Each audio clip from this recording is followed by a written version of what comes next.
everyone. We're back here for another episode of One Night at Ollie's. Before we get to all of the interesting stuff, let me get all the boring things out of the way real quick. If you enjoy what you see here, that's exciting because there are more things that you can enjoy. We have a YouTube, and you can go over to our YouTube. The link should be down in the About section. And there you can find all of our series that we've done since starting. We've been around for longer than I remember usually now, and we have a bunch of really cool stuff over there that you should definitely check out with phenomenal performers, creative minds, and more, and YouTube exclusive content. So if you have been following all of our stuff here on Twitch, we also have exciting interviews over on there from a series called Roll for Perspective, where I sit down with a lot of amazing people within the community to talk about all sorts of too many T's, TTRPG and TTRPG adjacent things. See, I got there. Uh, we also have a Ko-Fi, and on our Ko-Fi, there's a bunch of different membership tiers which offer different options, which offer different rewards. Sorry, including things from naming rights for NPCs and locations throughout a lot of our series to behind the scenes shows that we film with every single one of our cast and crew across all of our shows. Those are always really interesting. To a whole bunch of other cool stuff. And at the top tier, once a month, we pick someone and we will design a character for you. You tell us what system, what setting, we will make the character sheet, we will write up the backstory, we will write NPCs for you to have. We will also include what I think is the coolest part is custom artwork for your character, special for you from our in-house artist, Miss Moon. So that's a cool way to support us. But we also have a bunch of free stuff on there that you can go check out. A couple of maps, some other stuff. It's a good way to keep up to date on the projects we're working on and upcoming things. And a really neat module for kids on bikes called One Night at Ollie's. You may have heard of it. If not, that's fine. But you can go get that free of charge right now, or during the break is probably a better idea. Although you can leave the tab open and hear us anyway, I guess. So you should go do that. Let us know what you think, because every version of that game is going to be different. And we always want to hear about your adventures. Whew. You can also help us out here by hitting that follow or subscribe button. Either one is cool, but whatever works for you, we're happy with. We're just appreciative that you're here hanging out with us for this wonderful show. I think I've gone over everything I need to go over right this moment, so I'm going to start throwing things around to this amazing cast so they can tell you who they are, where they're from, what they're getting up to, and who they're going to be playing tonight. And we're going to start with Zach. Well, hi, everybody. I'm Zach. I look a little different this week because ingrown hairs and stuff on the face. But I'm going to be playing Gabriel Young, and you can follow me on Twitter, Blue Sky, schedule for launch, the title. Well, we'll talk about this and wrap up, though. Next, Wraith. That's me. I'm Wraith. You can find me on Slender Noya on the social medias. Tonight I am playing Rosemary, and I rolled a nat 20 on my biggest stat last time, and let's watch me roll a nat 1 this time. Positive all the way. You got those. It's going to be 20s all night. And Andrew. Hi, I'm Andrew. I'm That Gamer Ajax on basically all the socials, Twitter, Threads, Blue Sky, YouTube, all of it.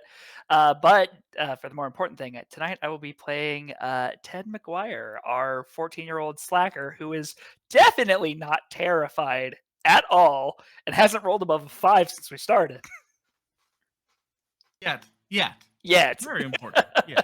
You straight up saved us from Ollie last week via good skill usage. It's fine. Roll. It's fine. And because I get yelled at if I don't do it, and I'm trying to remember and be good about it, I'm Lion. I am the creative director and founder for Tales from the Table Studios, and I am lucky enough to be here as your Taleslinger tonight for One Night at Ollie's.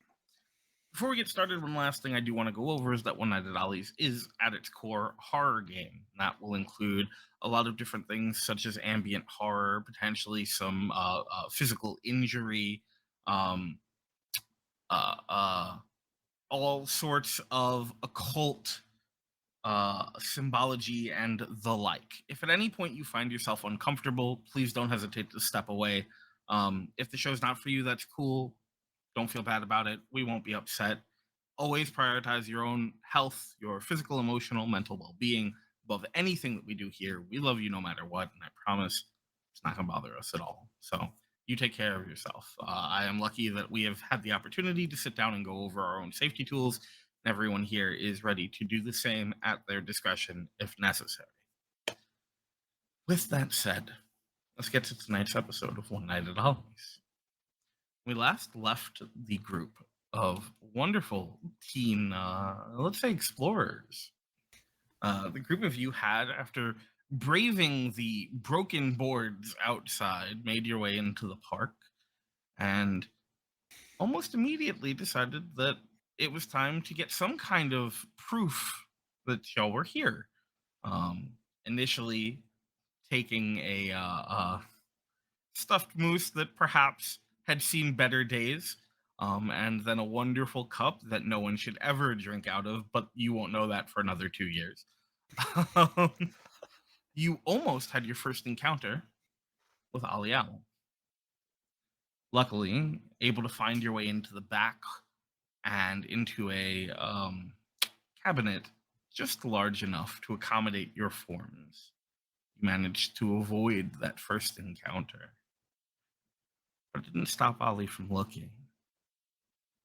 From there, the group of you made a mad dash over to the owlery proper, the tower itself, inside of which Gabriel, I believe, no, maybe Gabriel, I forget if it was Gabriel or Ted, I apologize, decided to throw hands with one of the remains of the waxed statues. Was me. It was Yes. absolutely Gabe. I'm never doing that. That's fair. Which came with a not quite so pleasant aroma and a not so pleasant texture. Although you only had so long to deal with that before, once again, Ollie arrived. With a mad dash leading you up to the top floor of the tower and some quick thinking, luckily, you managed to get rid of that cup before using it, and in doing so, send Ollie on a chase that he seems to think is a game of hide and seek. Somehow that was not the most interesting thing you've encountered tonight, though. As once you reached the top of that tower and had a moment to take it in, you noticed that there were occult symbols drawn along the ground in a circle, surrounding a stone carving of Ollie himself. And I believe that was just about where we left off. As we return, we find the group of you still there at the top of this tower, standing around these symbols. And just faintly off in the distance through that open window, the thud, thud, thud of heavy clawed, taloned, rather, footsteps. Moving away from you, but unfortunately, towards what you know to be, at least for now, your only escape. What would the group of you like to do? So, like, do we try to wait it, like, him out, or do we just, like, do we run for it? Almost as an exclamation point on the end of your question, you faintly hear out in that mostly darkness, I'll find you. See, because I don't want that to happen. Well, I mean, he's going in our, escape route. But like, don't you want to figure out what's going on? Quite frankly, no. No, I think it was a mistake coming in here, and I want to get that. I want to get the heck out. Well, I mean, we're already here, though. Gabe, come on, you're not gonna. we, like, come on, right? I think that we definitely need to move, but we don't have an exit right now. Okay, so we gotta just sit in the creepy room. No, we're going to get out of here because he's going to come back. This is, what, his tower? Listen, maybe we can go investigate, and maybe while we're investigating, we find another exit, or at Okay. least a better hiding spot. Rosemary, how did you even plan on getting in here originally? I mean, Or I out? usually just try to find weak spots in the fence, or sometimes if I have rope, try to scale the fence. There's a lot of security usually at the entrance area, so Gesundheit. I tried to mute my mic and I missed. Um, Gotta That's be right. It's hold the quiet. dust. No one's been in here forever. You gotta be quiet. He's gonna get us. This tower is fairly tall. We need to start moving down now, I think. let's find another place to hide. Just is there anything else that we can get out of this room other than the scary etchings and stuff like that? Anybody bring a camera? Yeah, sure. I got one in my backpack. My dad's a he works for the news. Yeah, sure. No, I didn't bring a camera. If you can get them at the disposable ones for $5. I just Why assumed. would I bring a camera? I guess you were really I thought I was just gonna kind of come in, see what was going on, and then get the hell out of here. Looks at Rosemary, because this has been Rosemary's ploy for. Is it known around school that you try and get in here pretty often? Oh, absolutely. Oh yeah, He just looks at Rosemary. That was really a question for Rosemary.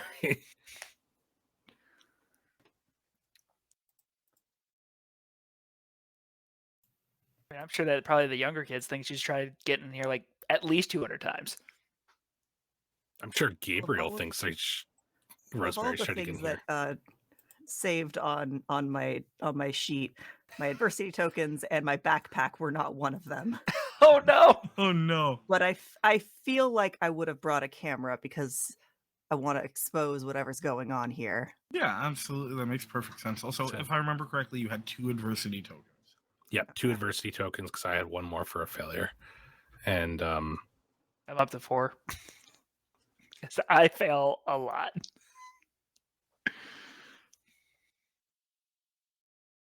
I just remember I definitely had wire cutters.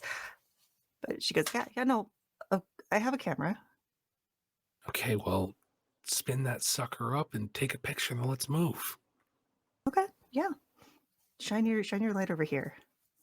Pulls out this one of those huge police mag lights, and just Yeah, clicks it on. Is that going to be really bright though? It's pointed at the ground. When I have this kind of grungy flannel. I mean, we can at least hold this in front of it, right? Sure. So put that over the light, just that way it goes through, but maybe doesn't expose us.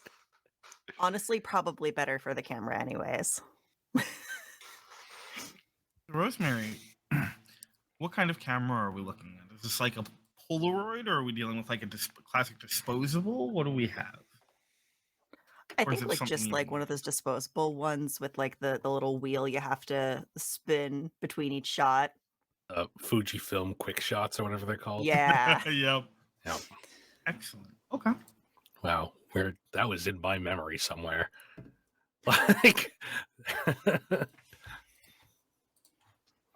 That's impressive. Yeah, and with the light shown on it, it's easy enough to snap a picture. Unfortunately, you won't know what it looks like until you get the role developed. You have Definitely trust that statement. it, and that's something.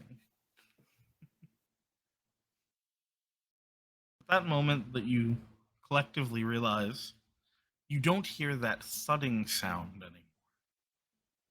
It could mean that he's moved far enough away that it no longer echoes loudly enough for you to hear. It could mean he's stopped. That's the first one. It's definitely the first one. Okay, so can we go now? Maybe. Just take a quick look around because we're up here anyway. It's let's look. Where are we moving to?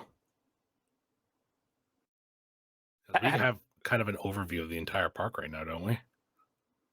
Yeah, to an Like a extent, good there are. sight. I mean, Yeah, there are parts of it that are blocked out between the windows, but if anyone was willing to kind of stick their head out one of the windows, you could probably see most of the park.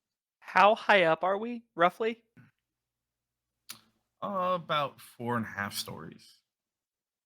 I'm just gonna like Let's say back away from the. 5 stories. We'll I'm say. gonna like back away from the windows. Nope, not doing that. My head out. I'll poke my head out. It's fine. One thing you'll notice the same way uh, Gabriel did is that these windows don't seem to be nailed down or in any other way really kept closed. It's actually surprisingly easy to pull one of these windows up. They're pretty traditional sliding windows. And though there is a healthy amount of sort of dust on them, there's really no grime or muck caked on them or anything that would jam up the slides. So it goes up very easily and luckily without much noise. Poking your head out, the first thing that you catch is sort of a light breeze, sort of blowing past you. With it is carried what at first is a welcoming change, the smell of mostly fresh air, a nice shift from the still rotten butter stench that permeates every brick of this place. But behind that is the smell of rot, sweet and sickly almost. It it's hints though. It's not overwhelming. It's not particularly surprising considering the state of the park, but noticeable nonetheless. Other than that, you see ahead of you about 3/4 of the park. You can see off to the east the oversized egg that you know leads to the hatchery, where the younger children would generally be left or taken because they weren't big enough for the rides or parents wanted a break. To the south, the large, once pristine, now cracked and damaged giant snow globe that is Lonnie Lynx's Winter Wonderland. Bits of it seem to have collapsed into itself. But even from where you are, you can still see flecks of what look like snow falling from the rafters. It's strange, although you've already seen that there is at least some sort of power source at work here. So maybe not the oddest thing you've seen tonight. Beyond that, and what obscures your vision from the last back part of the park that you know to be Martin Moose's Action Park, is a large building stylized like a dam with a 25-foot tall arch in the middle that allows for a river to flow through. The river, obviously, or what is made to look like a river, has not been well upkept.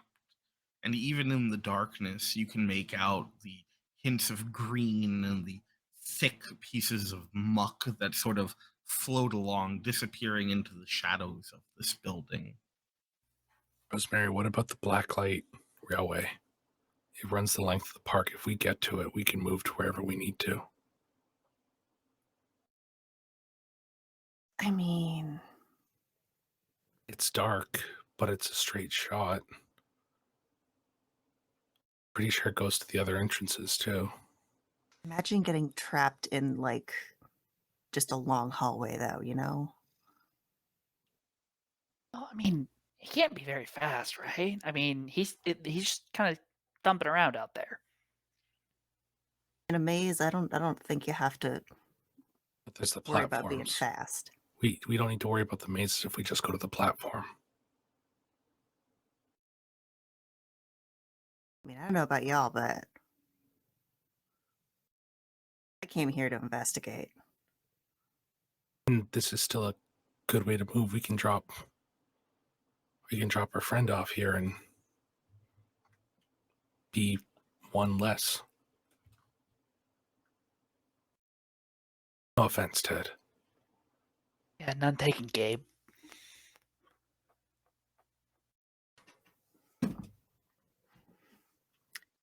I mean, at the very least, we should move from building to building. It's better than being out in the open. Yeah, I mean, maybe we should go to. Maybe we should go check out that big snow globe. Maybe. Yeah, let's go to Lonnie's. Yeah. Gabe kind of like physically like kind of pulls it away, and he's like,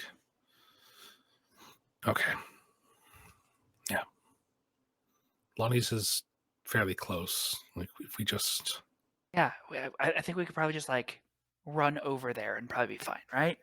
remember that's another maze too, though. There's a labyrinth in there." Yeah, but that'll be fine. Yeah, I'm sure we could lose him, right? I mean, we're 3 spry teenagers.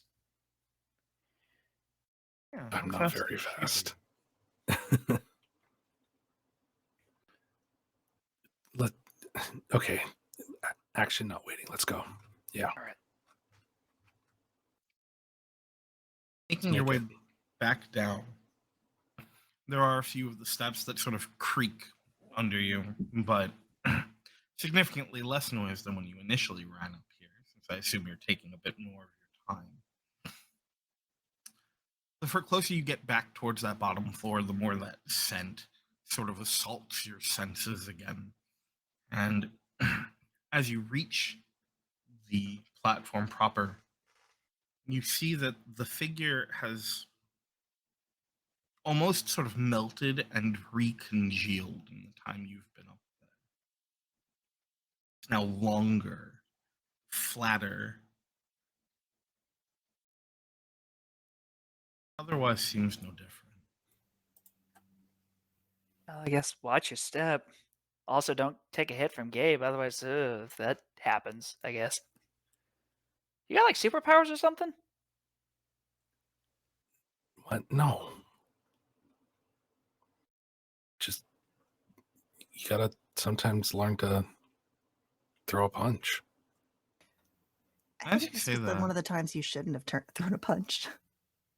and as you say that, you hear a popping noise. Looking down, you see small bubbles beginning to form in the wax. At least they start small. But as they pop, they give rise to more. And after a moment, it seems like the wax begins to twitch just a bit, shivering almost. Far more than it should, considering the congealed state that it's in now. And the bubbles begin to rise more rapidly. Rosemary, you ever heard about anything like this? Need to go. I don't think wax is supposed to do that. No. Okay, running. Running. Running. Get out of here. As a group of you bolt out the door, steps hard against the cracked concrete outside, the stone brick, rather. Get a couple of steps as you hear the sounds of your footfalls echo into the open space around you, desperately making your way towards the Winter Wonderland. And you hear it not too far off behind you. I see you. And then, dudum, dudum, as the jagged steps start to move towards you. If you look back, red eyes cutting through the darkness, off beyond the wooded area by the merchandising station, as it begins to.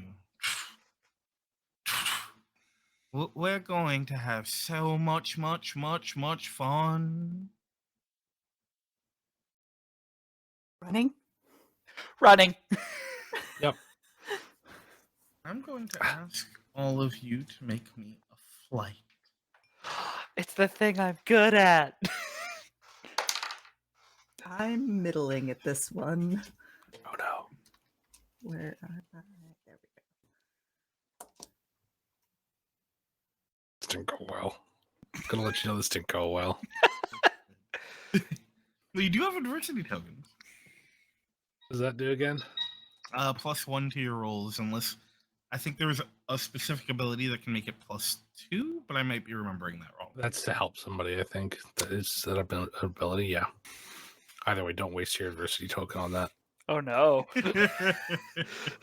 Unless it's a reroll, it's not worth it. Oh no. So what have we got? 18 for me. 6. 1. All right. So, Ted, immediately you can feel the blood coursing through your veins, and it seems to just all shoot directly down from your heart into your legs as you take off, desperately running from this thing. Oh yeah, no. He's been in my nightmares lately, so I am, by all definitions, hauling ass. Rosemary, you're not too far behind, though you can't quite keep up with Ted as you go. And both you and Gabe will see the eyes seem to sort of sink a little bit as you take off, almost like a look of sadness. And you see that the upper portion, its head and shoulders seem to tilt downwards a bit. Gabe, you turn and get about 3 steps before getting caught up on something, a stone perhaps out of place, that brings you down, scuffing your knee fairly badly. You can hear the steps dum, dum, dum, coming closer. It hurts, but not as much as you assume whatever Ollie would have in store for you. Luckily, you're able to scramble to your feet because he is not very fast. But this is going to slow you down a bit moving forward. It's a good thing I have quick healing.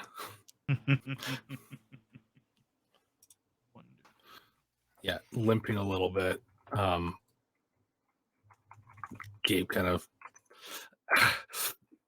go and rushes kind of after the others. He's looking for anything that he can kind of pull down, kind of Dead by Daylight style, between buildings and stuff like that.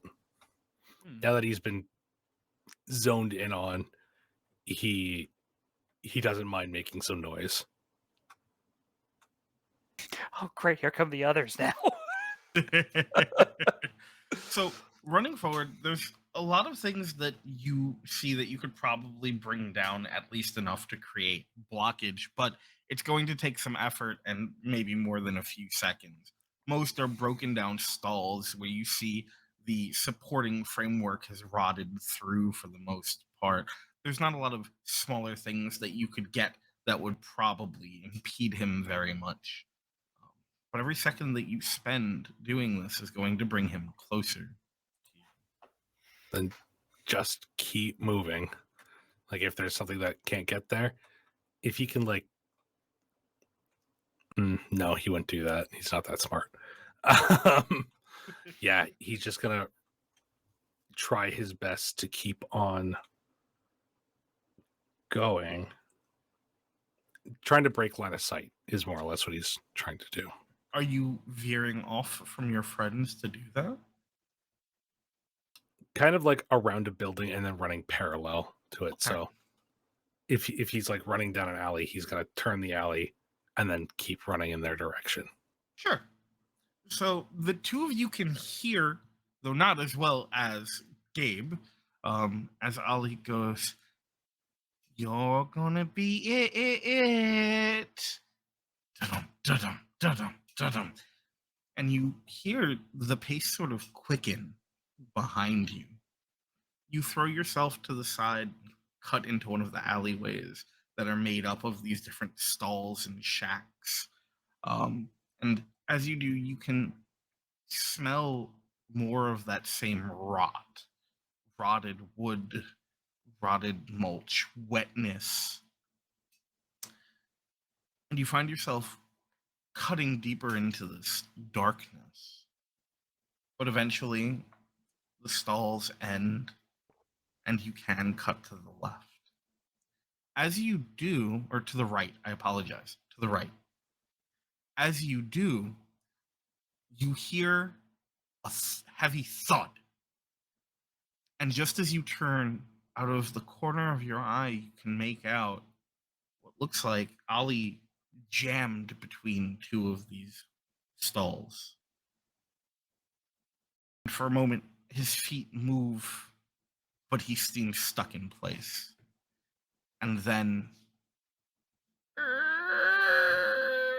you hear the grinding sound of wood and stone and metal as he pushes himself forward slowly, sparks flying off of the now metallic exposed framework of his wings.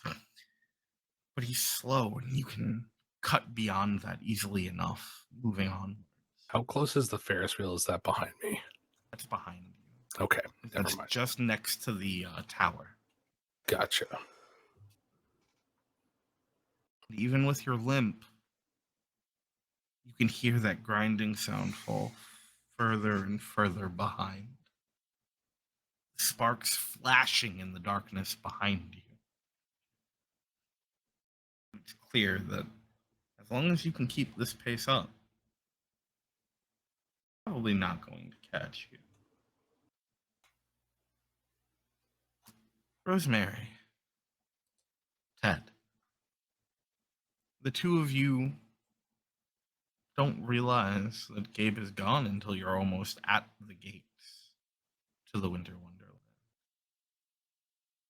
And it's when that grinding metal sound echoes through the darkness of the park that it catches your attention enough. Gazing back, Gabe doesn't seem to be there. But Ollie does seem pretty well stuck, forcing his way deeper into the otherwise dark alleyway as sparks fly off of his metal body. Okay, so either Gabe got away or he's eating Gabe, right? This tickles. Okay, yeah, he got away. Yeah, let's get to Lonnie's because Gabe knows that that's where we're headed, so we can Yeah. meet up there. Oh yeah, no, absolutely.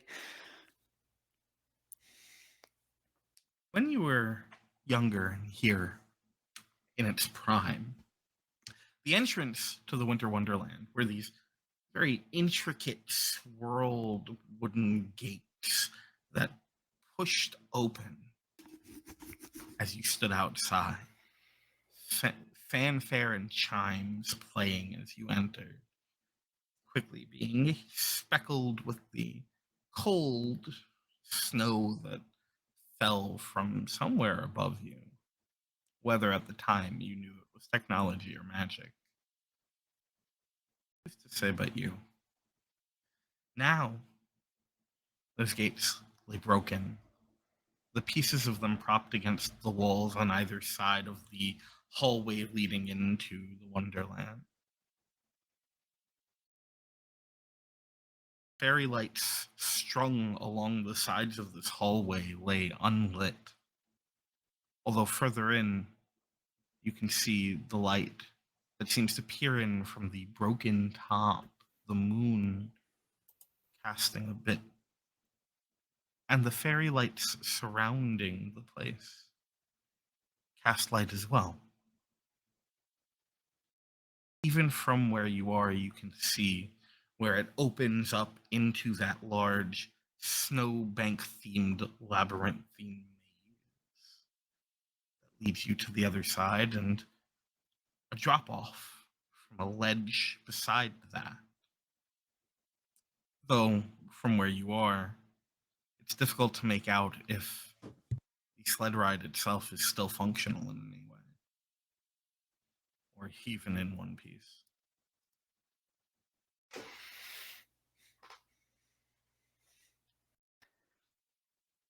Okay, so I guess it's time to start looking for clues, right? Or do you want to like start looking around and I can wait for Gabe? We probably shouldn't wait in the entrance. We should go further in. So honestly, I don't think splitting us up even more is a good idea. Okay, yeah, you're right. You're right, of course. I will say I don't have that many memories of this place. Like, I didn't really ever go here, and like I think the last time I was here, I was like 6. I think I can pick my way. It's. I mean, a little different with barely any light and this destroyed, but I'm sure I can find my way around. And I'm gonna like dig through my backpack and like pull out my flashlight. I mean, I got this. I mean, if you think that'll help, Yeah, I'm gonna turn it on. It's definitely like it's a much weaker light than Gabe's, but it should work for now. Had to smack it a couple of times. Batteries get a little jostled.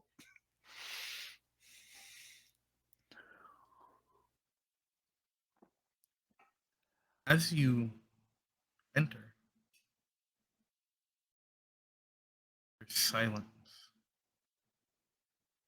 until your second step, at which point you begin to hear the faint ching, ching, ching, ching sound of the chimes and bells playing through the speakers, echoing through this place, filling it. Lights above you flicker faintly as they struggle to turn on and slowly fade back out. After a moment, the chimes and bells fade as well.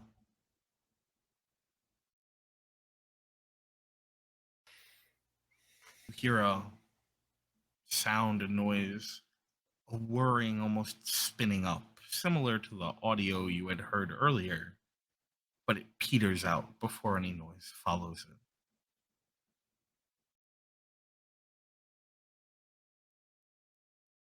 this place stays quiet.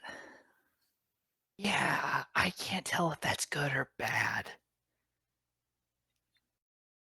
A Look, little bit of A, a little bit of B. I mean, like the thing is, like, one, this place makes me think of Christmas, which I feel is a little too early. It feels a little sacrilegious and whatnot, but um, at least it's less creepy than Ollie's. I will say that. Yeah, I mean, it's festive. It's nice even with all the not working. Yeah. Did Gabe seem a little freaked out about coming to this place? I mean, maybe. I wasn't really paying attention to Gabe, more just wanted to come this way. Okay, yeah. Well, I'm just saying, if he is, I'm on my way to getting a new cassette.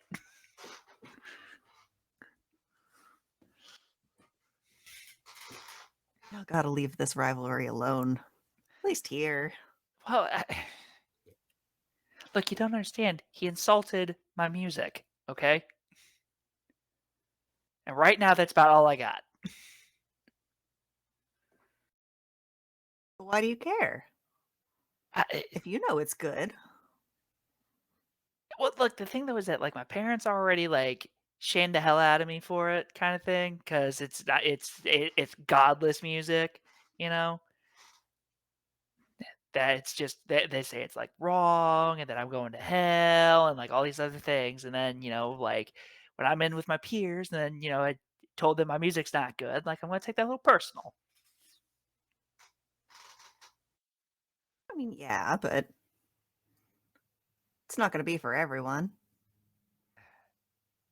And It if you can't rocks appreciate though. it, yeah, but if you can't appreciate it, maybe it's just not for him. I guess. As you exit the hallway into the open space, you see now past that ledge where the sled ride had been that would sort of slingshot you across, potentially avoiding the maze if you could somehow find a way to operate it. has in fact collapsed. A large portion of the metal framework that held the glass in place has fallen there, crushing it. In theory, the glass itself could make for an unsteady platform, though unsteady is certainly the word.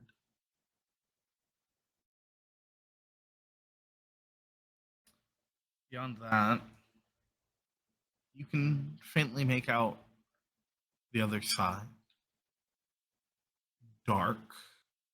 The lights there have died out, except for one. A round silver bulb that sits atop a candy striped pole that you may or may not remember as denoting the exit.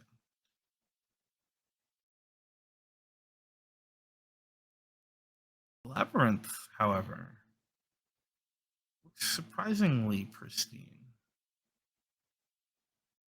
The banks remain as detailed as they ever did.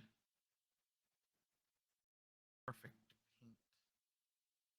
Nothing seems to have, at least from the front, rotted or fallen apart or aged in any really noticeable way in the last 4 years.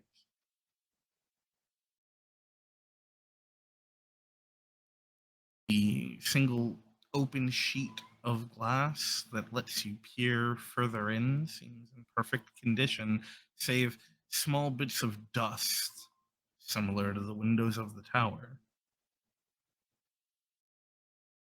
Gabe,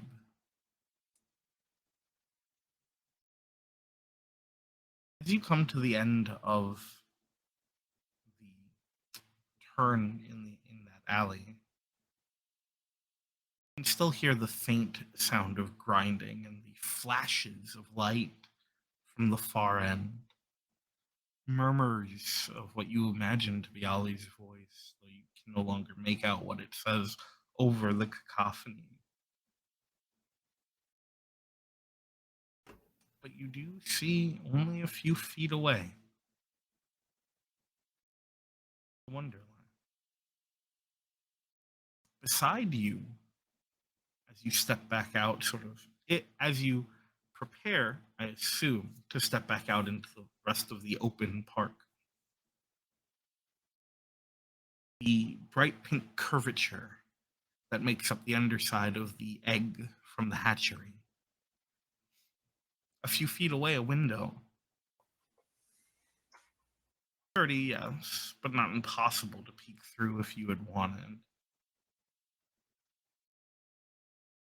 From this angle, the barest sliver of Martin Moose's action park.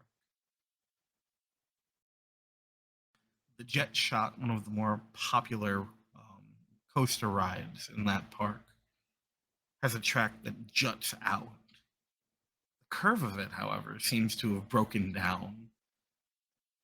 Were one to ride it, they would certainly experience what it might be like to have a jetpack.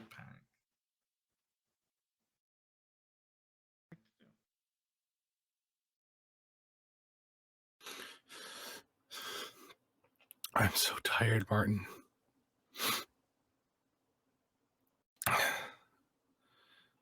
I don't know where they went. I hope they're okay. He opens his bag, and as he's walking, he's kind of half limping. He's looking for two things. He finds first, because it's bright red, the first aid kit that he has. He knows that he brought some sort of tensor bandage in here just in case. And at the bottom, he sees the flash of a silver toy that he once got into a lot of trouble with, an old cap gun that he brought just in case. He would never actually hurt somebody, but something loud, something distracting, something probably a little too realistic for the 90s. But he moves it past, and he slides it. He checks that he has those little like red things that poke into the back of it, and he pushes them in, and he kind of slides it back into the bag as he pulls out the first aid kit and starts to look for a building to dip into, wrap his knee, and then hopefully try and find the others. So the buildings closest to you right now, the full buildings, not counting stalls or stands, would be the hatchery beside you. Although, looping back to the entrance there would likely alert your large purple friend. Although there is the window, and if you can get it open, it is low enough for you to at least attempt climbing through, painful though it may be with your knee. Beyond that, Yeah, there's the Winter Wonderland proper, but you would have to cross quite a large open chunk of park. Yeah. I think he knows that he needs to get his knee supported before he can try for a full sprint again. And maybe it's just like the panic that's causing the adrenaline, is causing the pain to shoot through so much, but he's going to take a look through the window quickly and quietly as he can. So, peering up through the window, inside. Have you ever been inside the hatchery, Gabe? I think he's heard about it. He's an only kid, and the hatchery's a little bit out of his age range. He knows that it wasn't like, he knows it wasn't something, it was something that was added post and then like retroactively gave Ollie like a kid or a sister. He doesn't really know which it is, but he knows that there's another baby owl that was designed to be playful with the kids, but he doesn't know much else other than that, and he doesn't even know if there was like an animatronic made for it. He just knows that like there's theming. There's probably some still kicking around close to this of Ollie's little one. Peering through that window, the place looks as you would expect, run down, dirty. Most of the lights are out, although a few seem to sort of flicker that almost fluorescent lighting beaming down from the ceiling. The bits that are illuminated show off the large ball pit that seems directly underneath the window that you are beside. Ahead of that, a kiosk that you assume was an informational kiosk, and a desk that leads to the entrance with a broken down ticket machine that you assume once you could trade in little arcade tickets for small prizes and the little plastic balls, like little gotchas. There's a climbing area off to the other side, half cloaked in this darkness. A series of tunnels and roller slides. Sitting ahead of them, the egg-shaped something seems to be rocking ever so slightly, back and forth. You'd say it's probably about your size, though it's difficult to gauge, as half of it does seem to be cloaked in that shadow, and you are still running on quite a bit of adrenaline here.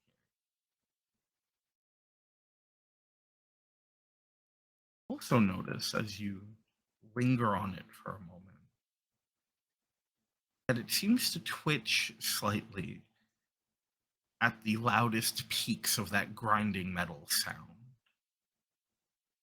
But you are also aware it's getting closer.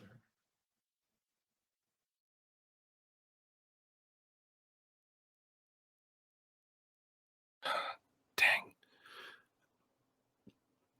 he knows he can't risk this. It's just he can't see well enough in there. He refuses to get in that ball pit. He knows what'll happen to him if he does. Because who knows how many people have actually been in that, and he's heard stories of like the McDonald's where there was needles and stuff left in the ball pit, and he doesn't want any of that.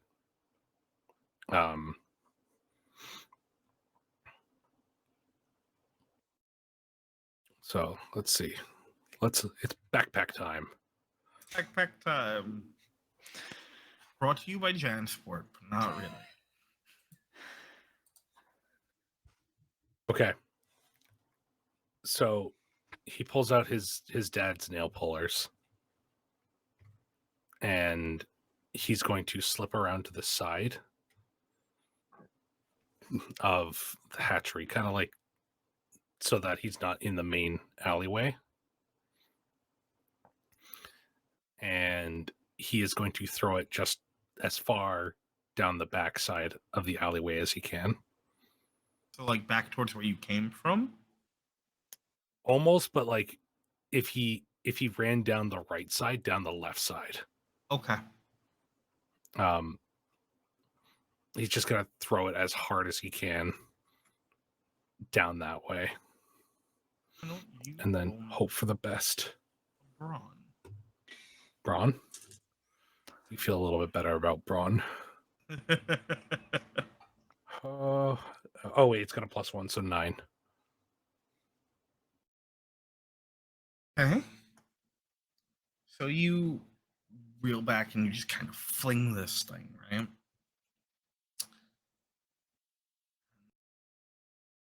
Travels the length you've run, and then just a couple of feet past that division, sorry, just a couple of feet past that division, and lands with a loud clattering sound. Out of the corner of your eye, again, through that window, you see another loud or hard twitch from the egg-shaped thing. And then the screeching stops for a moment. Very muffled, you hear. Did you drop your toy? It's okay. I'll pick it up for you.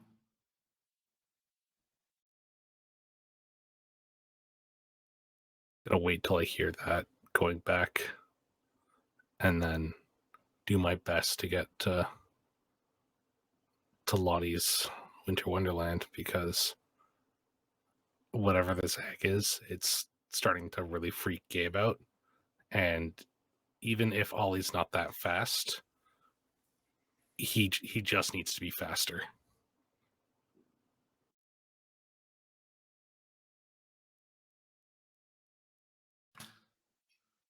And as you take off on a run,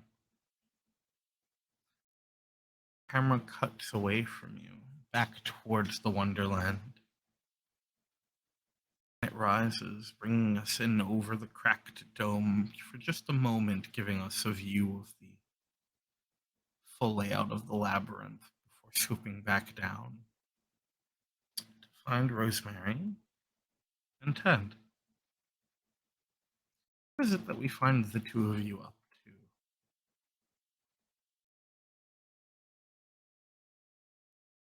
Well, I guess. I feel like we should almost try to get through the labyrinth, right? Like, it can't be that hard. No, there's a trick to it. But I mean, should we wait for Gabe to get here first, or I mean, do should we probably. think he can get through the labyrinth? Well, I think that we should wait for him, just make sure he's okay. Like, it looked like he fell pretty hard.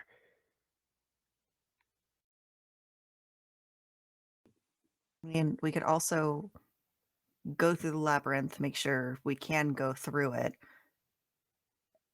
I can leave you at the end and come back for Gabe. Okay, yeah. Yeah, that sounds like a Then he plan. doesn't have to travel on a bad leg if there's a dead end in there. Yeah. Yeah, that sounds good.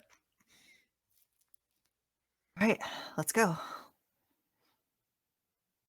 Stepping forward into the confines of the labyrinth, the first thing you notice is that the snow, or stand in for it, seems to be thicker here, falling in larger amounts. And as it hits the ground, it sort of creates this sheen, this coat. It feels almost like stepping in real snow. There's that very light crunch beneath your shoes as you enter. Rosemary, you're taking point on this, it sounds like. Mhm. I'm going to ask you to roll me a brain.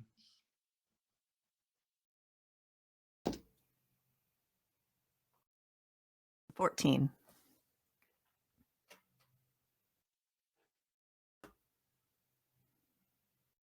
It's not too difficult as you begin your navigation. Some of it is memory, and some of it makes sense. You know the direction you need to be going in. You know that if you stray too far, well, that's just going to lead you to a dead end. The first few turns are easy enough, and thus far it feels like you're moving in the right direction. You make a sharp left turn into a long corridor. As you move past, deeper through, you catch a shadow shifting out of focus, out of view in the open glass that's set into the wall here.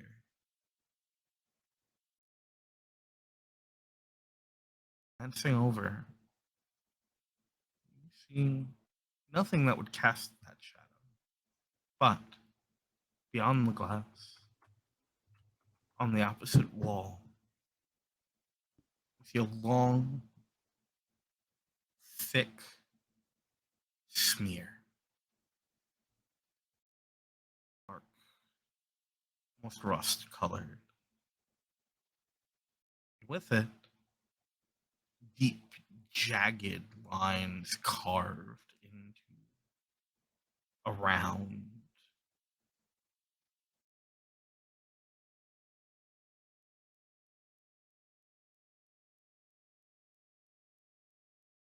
You do.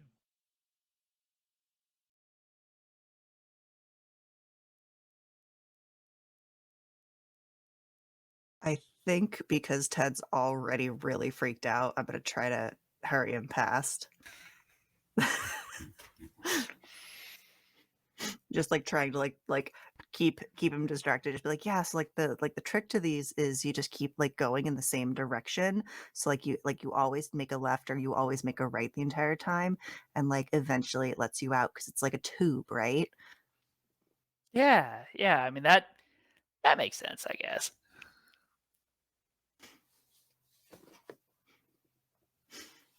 Just blissfully unaware right now, just because like there's this cool older kid that like all the other like 14-year-olds are just like, yeah, she's cool. And so you continue on your way. Two turns go by. You've seen nothing else. You find yourself at a four-way intersection, each of which has a sharp turn not long after. Standing there, looking at the three options ahead of you, here's something faint, barely there, very quickly recognizable. Humming. Not the humming of machinery or electricity.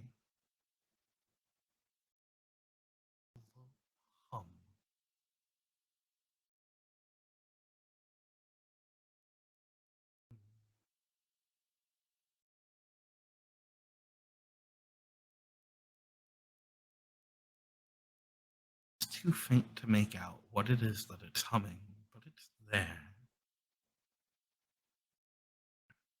You do realize. Step back into the corridor that led you to this point. It falls silent, or at least you don't hear it anymore.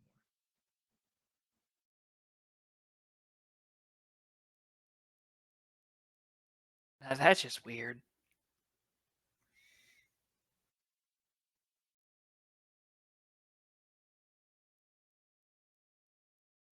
Would I remember anything about this area or about Lonnie that would give me a hint as to like if that's something like her animatronic would have done, or if that was like part of the attraction? Why don't you roll me a brains?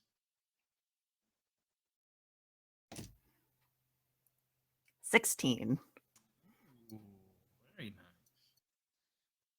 Thinking back, you rack your brain a bit. But it definitely isn't something that you'd ever heard from her. It was never something that you remember being associated with her until it hits you. You have heard this before. You've heard it here before. They would play music over the speakers sometimes, quietly. There was only a couple of songs that they would play over and over and over. This, one of them, an old song, "We'll Meet Again."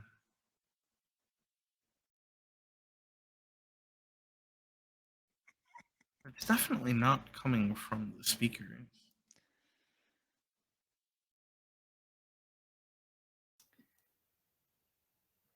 We can't tell which direction it's coming from.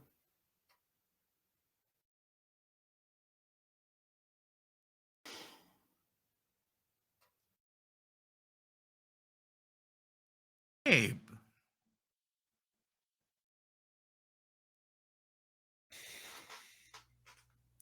you take off as well as you can. It is not a pleasant experience. Still have quite a bit to cover. But you can tell from the grinding sound that you still have some time, and hopefully, if you can get out of eyeshot, you'll go where the sound takes him.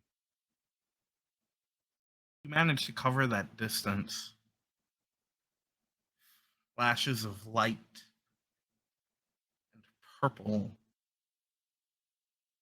just narrowly manage to avoid, almost having to throw yourself beyond the gates of Lonnie's Winter Wonderland.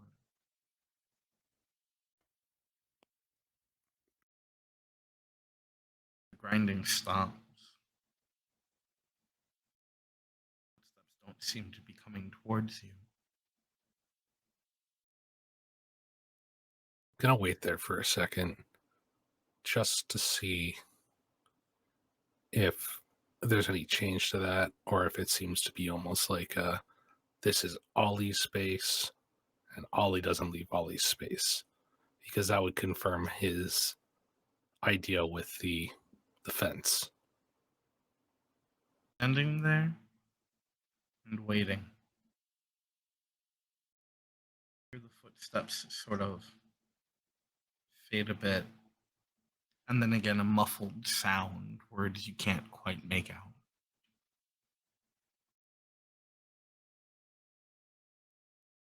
And then they begin to move, this time growing louder. You can hear that he's making his way down the side of the alley that you had gone through. First, his beak peeks out from the end. And then, as the now mangled, misshapen, rotting body of Ollie Owl pokes out from that alleyway. He looks at you, and his head tilts ever so slightly. Then he opens his beak as though he's going to speak to you. And then his eyes move up, looking at the snow globe that you stand at the entrance of, and then back down at you. And it closes, and slowly and jerkily his wing moves up towards his face. You can see sparks coming off of it as it grinds against itself, clearly damaged. And it covers the beak, and his body begins to shift up and down slightly, as though he is laughing. And then it moves away and comes up, and the wing jerkily waves at you. As weird and creepy as it is, Gabriel waves back and limps deeper into the winter park until Ollie is just out of eye shot, and then he's going to sit down in bed and just like...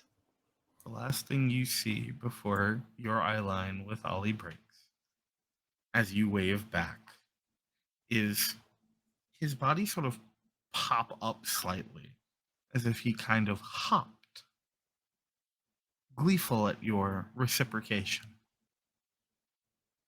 And you can hear the grinding sound of what you can assume safely is his arm moving back down.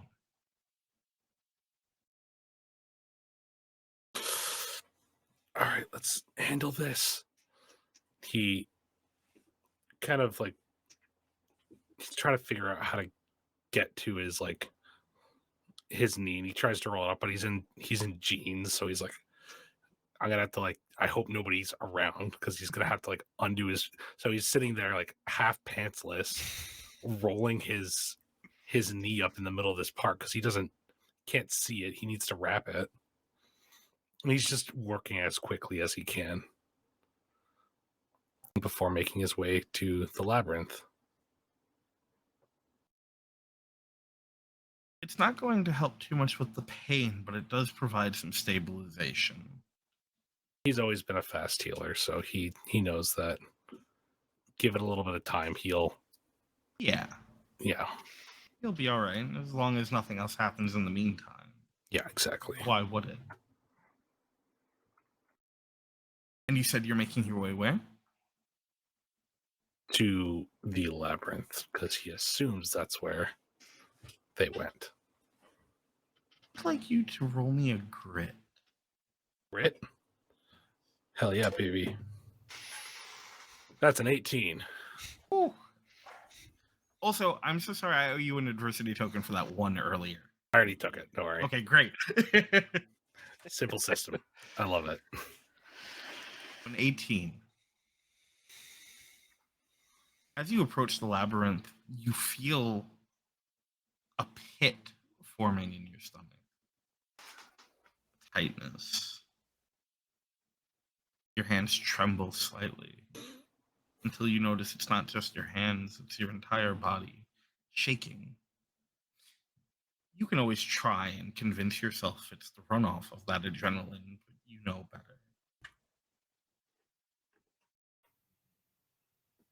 Heal yourself. You know this place, at least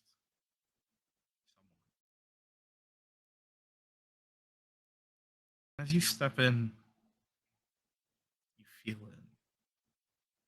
The eyes on you, watching you. But they can't be. Right? Part of them hopes they are, another part hopes they're not. He stops at the front and starts to step in, and he says, just kind of briefly out loud. Not like he's yelling, but he's saying out loud, Lonnie, I'm back.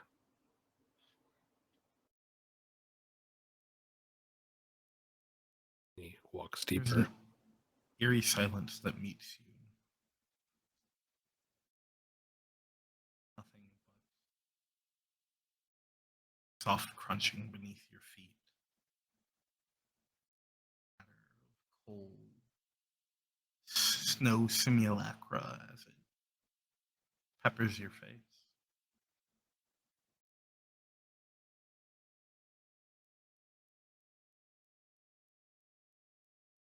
I think your first turn you hear it. Low and quiet.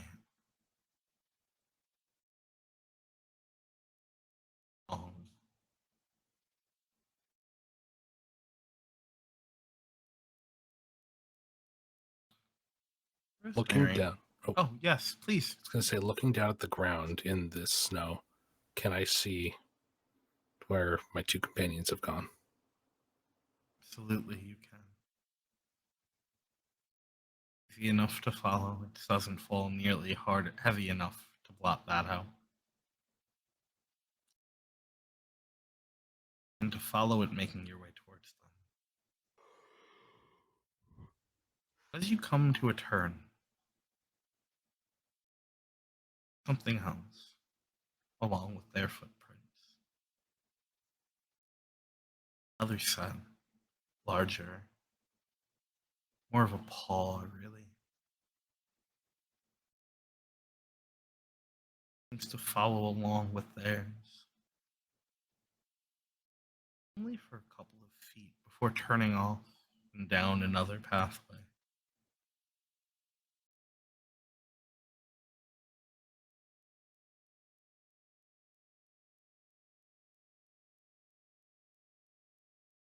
Further into the darkness.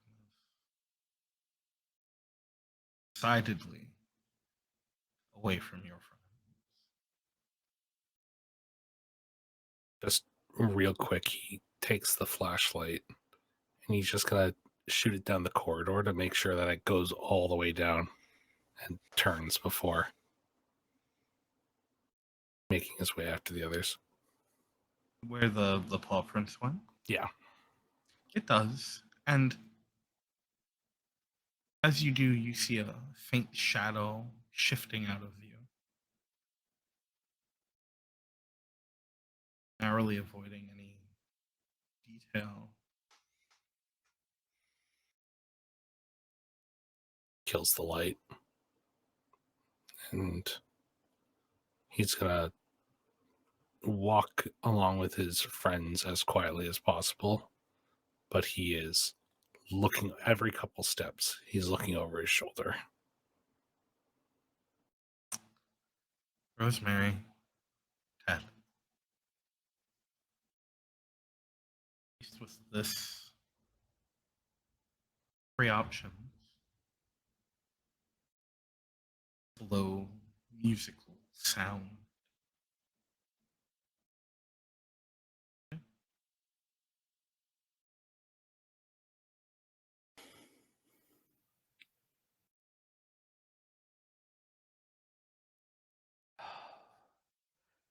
Well, I mean, you said pick a way and stick with it, right?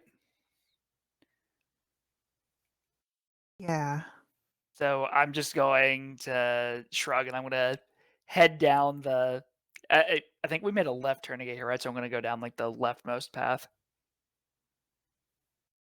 All right. This may be a bit unconventional, but Ted, roll me a d20 and just let me know what comes up. 20. I can't tell if it's either really good or really bad.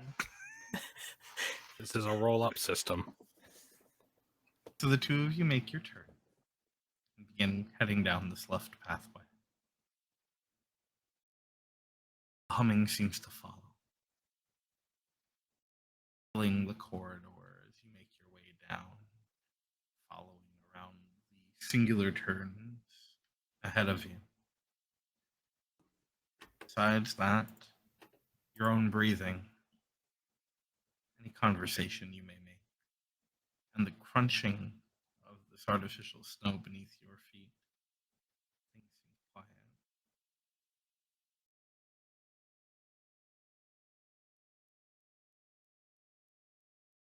You make another turn, deep, finding yourself about halfway through this labyrinth now. You can just faintly see through one of the windows ahead of you towards the outside. And surrounding that window on all sides, almost as though painted, is more of that rust stain.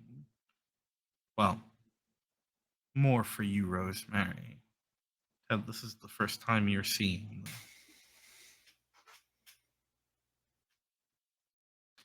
And along with the rust stain, more of those deep claw and scratch marks.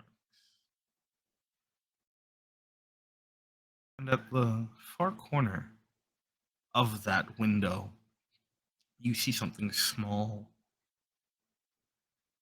and white, barely poking out.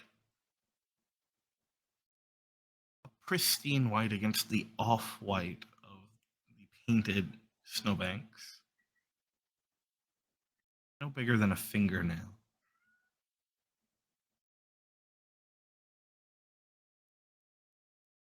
What would you like to do? I'm gonna go pick it up. So do you want to go pick it up? Yeah. Move over. You notice as you step in front of it that the crunch beneath your feet this time is different. Heavier. There is more weight to it. It's not the soft crunch of snow. You're close enough now that at the same moment you realize what this small white speck is. It's a tooth. Or most of one. Lodged into that corner.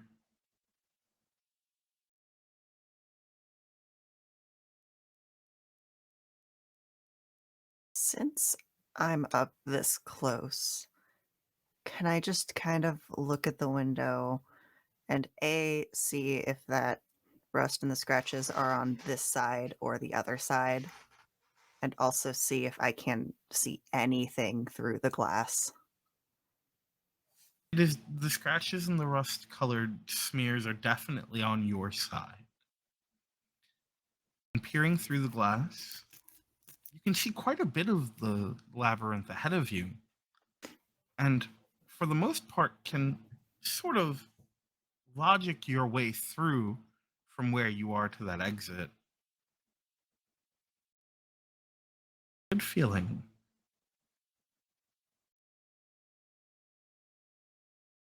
Then, bam! A claw slams up against the window. And from the darkness, you see a set of cold blue eyes. One hanging slightly ajar. A almost completely exposed mechanical maw pulled into a curled smile, sharp pieces of metal cracked as she looks at you. And then the claw drags down the glass with a loud screeching sound as it does.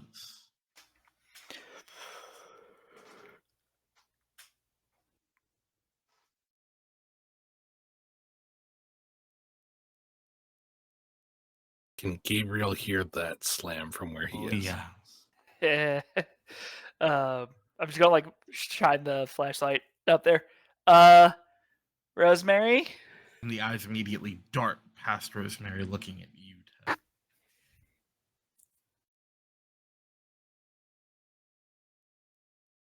What the heck was that?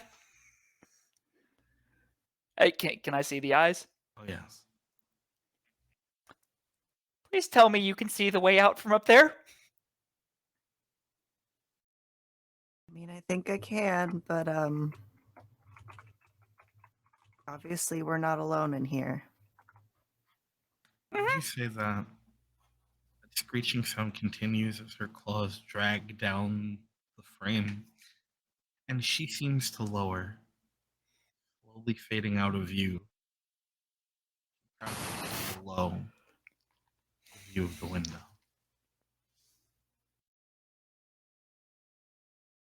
So Like to do.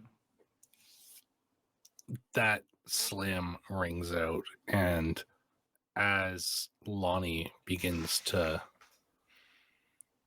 drop down, hunched, you hear a pop ring down the hallway behind you. In surprisingly loud.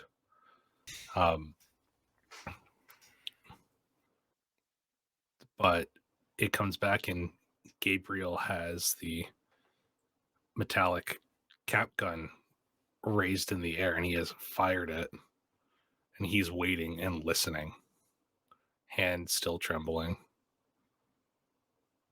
as he's listening for the humming or the sound of stalking.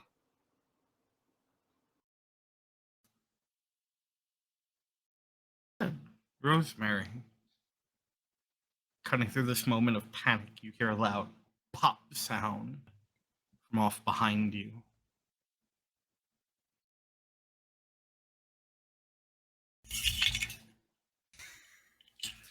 What would you like to do? The library is eating lion. And the cat is the library. The library has paws. That was funny. Oh, absolutely. All right, you gotta go because you're causing trouble. Oh. It blends in perfectly.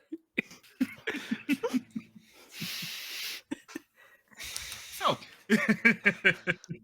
up, and she's climbing back up. There she is. My favorite part is that for some reason it doesn't focus on her. So just like you get consumed for a second, she appears and then disappears back into it. She exists within the void of the library, as do all my cats.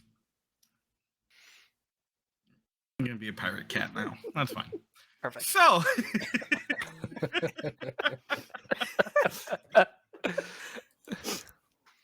you hear this loud popping sound from off behind.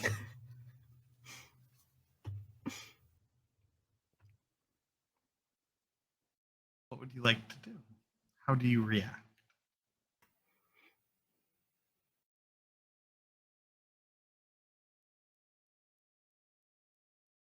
I'm going to hit the deck. Just drop immediately. Absolutely. That was loud. It sounded like a gunshot. Like, I'm hitting the deck. And as you do, you come face first, I assume face down, face first into the now pile of slightly treaded on artificial snow. It's cold, but not really wet at all. But you smell almost what seems like rotted carpet, mold. Ew.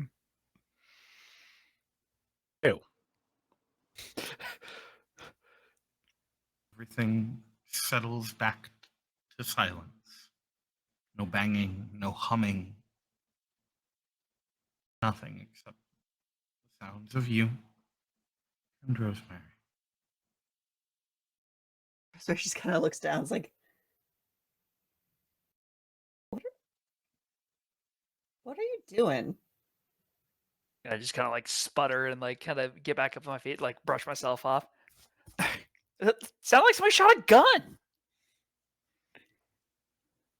I think guns are louder. I mean, Also, why would someone have a gun in here? I don't know. Wait, do you think it's Gabe? Gabe have a gun? I don't know. He's like, I don't know anything about him other than the fact that he's just like home all the time. I mean, I think since Lonnie clearly already knows where we are, I feel like it doesn't really matter if we make noise. So I just start calling Gabe's name out just to see if there's a response. So, Gabe, after you fire off the gun, you hear off in the distance a slight thud, very distinctly different from the stomping sounds of Ollie. Quiet again for a moment. And then the recognizable voice of Rosemary calling out your name, not too far ahead of you. But that's not all you hear. Because just about at the same moment, you hear the grinding sound again of metal across wood coming from your right. With it, recognizable voice. Again, don't know where, don't know when. Please.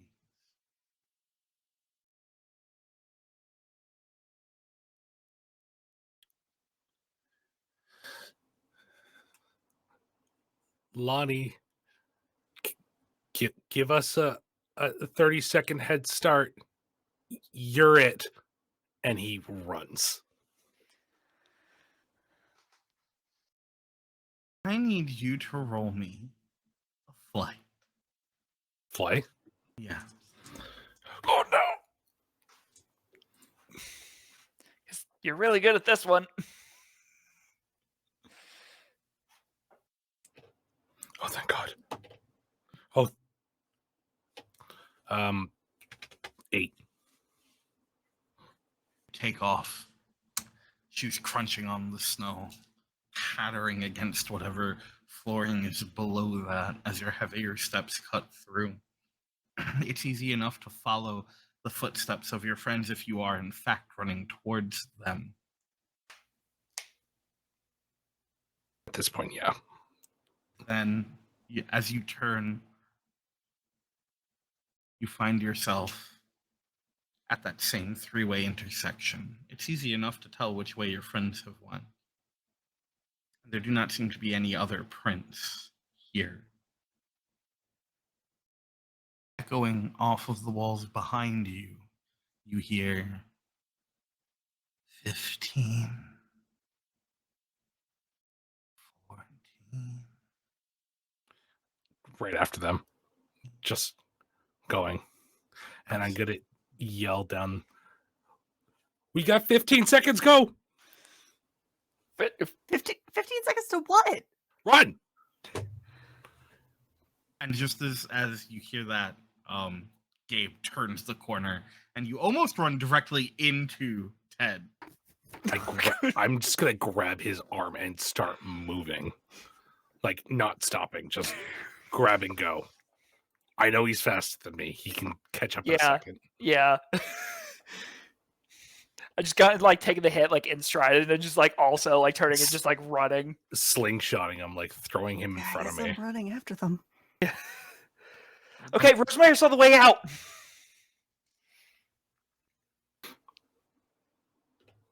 Oh, I guess you see him with the gun too.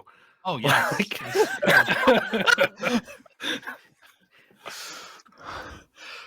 Wait, why the hell do you have a gun? Just pumping, just running. He can't talk and run. Are the two of you letting Rosemary take point because she saw where the exit is, or are you just booking it? Listen, Rosemary's gonna pass me in a second. It's fine. All right, Rosemary. I would like you to roll me a brains. Ted, I need a flight from you. Okay. Natural 20. Oh, wait, that explodes. Ooh, explodes! Woo, that's a 22. Nice. Lion, It's same not a thing as 35, but, you know. same thing as last time, looking for anything I can knock over. Absolutely. 18. All right. Well, Gabe, to answer your question first, as you run, there are pieces as you get further into the labyrinth of these snowbank walls that are more damaged and broken down than the ones that were closer to the front. And again, it will take a little bit of effort, but with a little bit of muscle, you should be able to rip down parts of that, and that might slow her down. Just even for a second, just stop, throw it down, and keep moving. He trusts Absolutely. his strength. Yeah, roll me a brawn.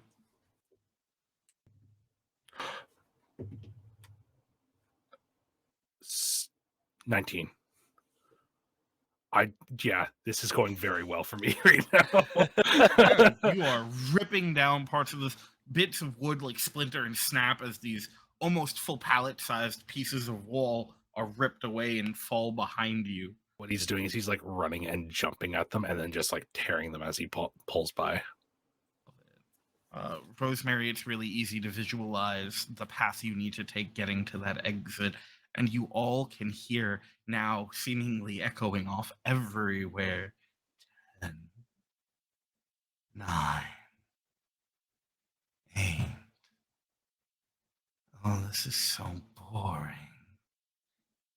And then heavy thudding crunching steps. First a single set, and then what sound like two. They are beginning to gain. You cut around a corner, bringing you closer to the exit, and you hear a smashing sound from behind you. Glancing back through one of those windows, you can see Lonnie having tumbled as she careens after having ran directly into one of those torn down bits of wall. And she springs up, both clawed hands slamming into the window, face pressed tight against it, cracks forming in the glass from the pressure. And there is somehow a rage in those eyes now. Dull still, but cold, vicious, and angry. This time they don't disappear, though, and even as you take off running again, you can hear the thudding sounds of that metal slamming into the glass, cracks forming as you turn another corner, finding yourself running down another one of those long corridors. After a moment, as you pass that next window, you see movement on the other side. She races. Unlike Ollie, she does not seem slow. She is not plodding. Any damage that she's taken doesn't seem to have stopped her. In fact, this is significantly faster and more agile than you have ever seen her before, those of you who have, in fact, encountered her. Takes a few more turns, and it seems that you have lost her, perhaps in one of the multiple sections, although you know deep down it will not last long. And then you find the exit leading to a platform that once held little pull string confetti cannons, and another one of those fancy wooden white painted arches now collapsed, ripped to shreds. It seems cannons broken and cracked, and the stairs that lead down towards that candy striped pole just beside the exit door seem weak and rotted. You only have so long because, again, you can hear it. Four distinct thuds as she stalks towards you, ever closer. She does not seem to be interested in playing games like Ollie did. She wants you.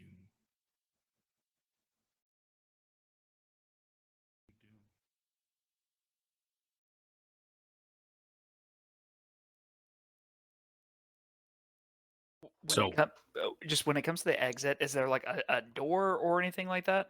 Yeah, it's a very traditional sort of like push door. It's got the push bar on it. Okay. the exit to the labyrinth or to the Winter It Wonderland? is the exit from the Winter Wonderland. Does it look clear of debris or anything like that?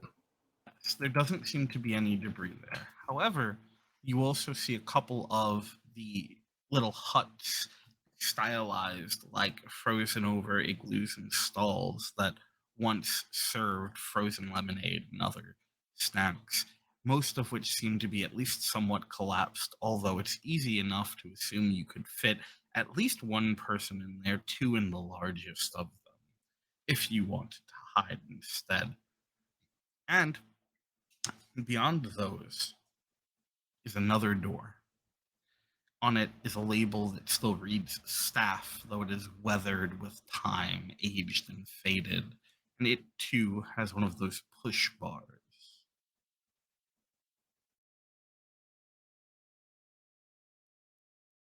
What do you think? Staff room, and then maybe we can like barricade it from the inside. Yep. Go. Hauling ass for that staff room. Okay.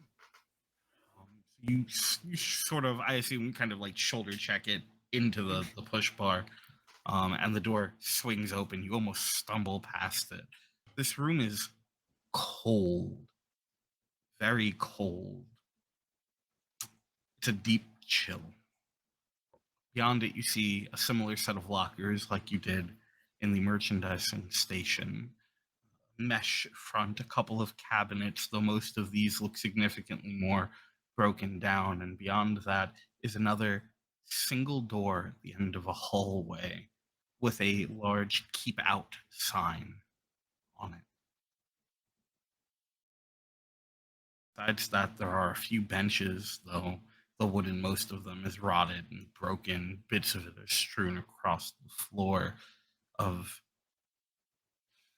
some kind of carpet, which itself is clearly rotted and molded through, almost wet under your shoes. And then you hear a crash as the stairs give out under Lonnie's weight. She tumbles, falling to the ground and slowly scrambling upwards, looking down past the door at the group of you. One eye that already drooped, now hanging from electrical wiring, the other flickering slightly, her teeth now more chipped and broken as she snarls a smile at you. Slowly, she jerkily rises, and as she does, more of the outer coating almost sloughs off of her, leaving her almost from the waist up, this exposed endoskeleton of metal frame and turning gears and wires.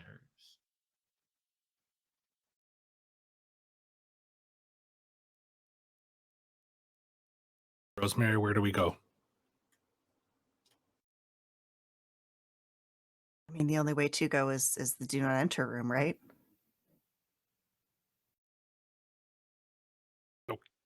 Okay, go. And he gives them both a push and follows behind. He's watching. Has Lonnie like slipped into the darkness yet, or No, she seems to very slowly be walking towards you. okay, she's walking towards us. Um, as he's moving, he's gonna yell out. I don't know if you remember me, but you found me in there, and you may have saved my life. And That's probably about as much as he can get out before they hit the door. And as you run towards that door, you hear again her softly singing. But I know we'll meet again some sunny. The door opens. Ahead of it are a set of stairs leading down into darkness.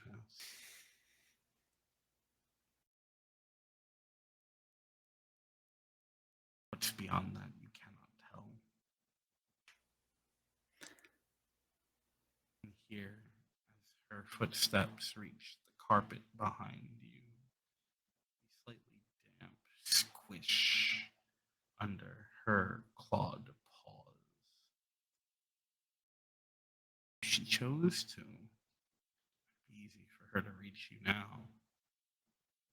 She's clearly taking her time.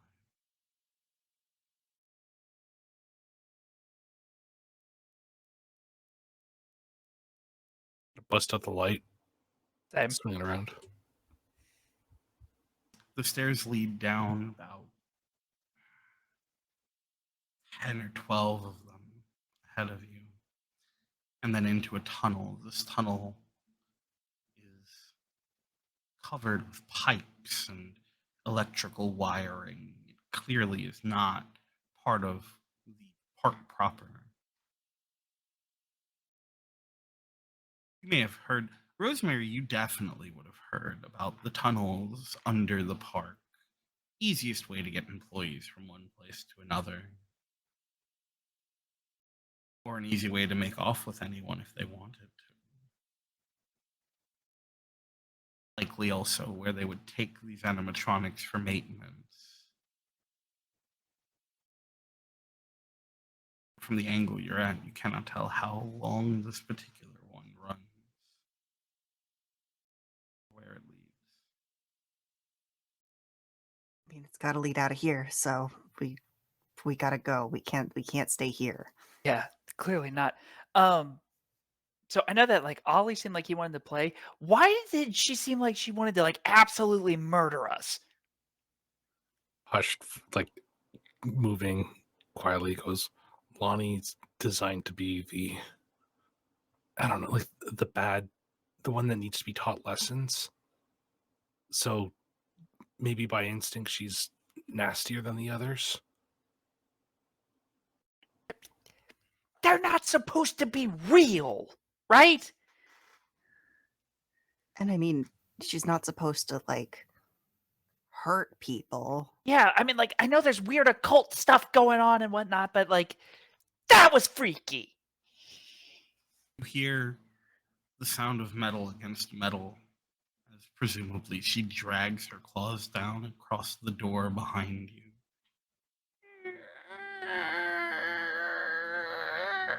I rest my case. She's like down the hall from us, right? Like that's She doesn't seem to have went past the door, from what you can tell, where the stairs leading down into these tunnels are. hey, wait a second. I stop for a second. Well, don't no, you keep going. I'm gonna stop for a second.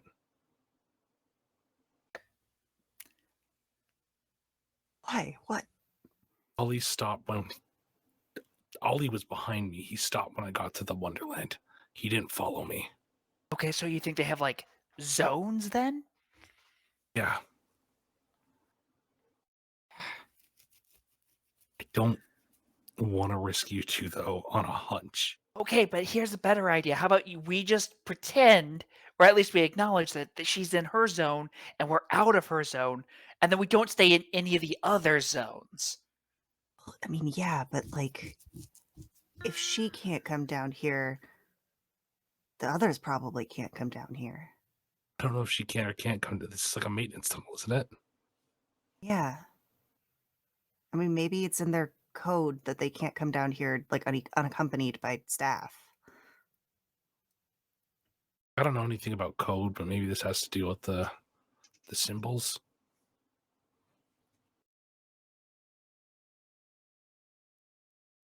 But like they lock the animatronics to each place. Oh no, I'm. Well, you This is didn't like see some. any symbols in Lonnie's. Is it just like she's like sitting there and like scratching at it? Yeah, Is that like all? that's all. That is terrifying, though. Well, anyways, this is what I'm here to do. So give me a second. He kind of goes to a point where he knows like that Lonnie will be able to hear him. Lonnie, this was a long time ago. Maybe not that long. It was 6, maybe somewhere 8 years, maybe. I was little. I got really sick in the maze and you pulled me out. I don't know if you were just told to or if you'll even remember this. I haven't been able to sleep for weeks, months. I've been thinking about that. And he's like almost tearing up. He's like, I just needed to come back and say you're not as mean as they all say you are. And thank you.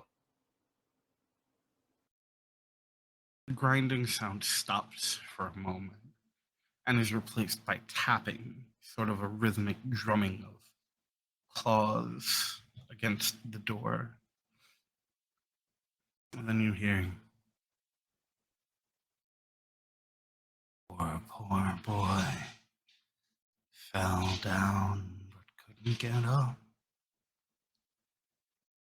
Looks like you're up now. Watch where you walk.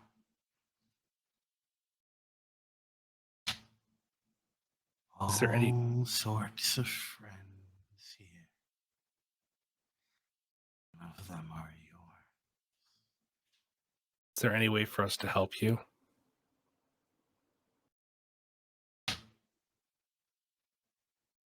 Why would I need help?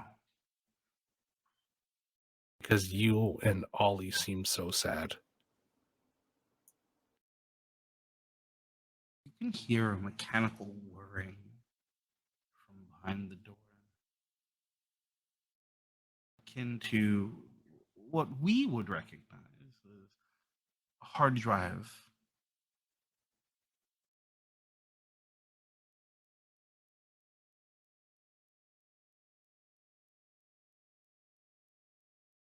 Going.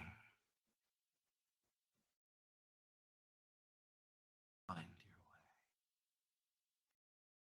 I don't. And we can play. I won't have to be sad anymore.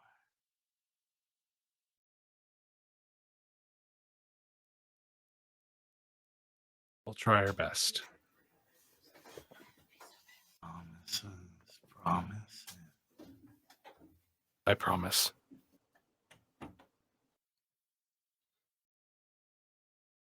And then just the sound of one claw just tap, tap, tapping against the door.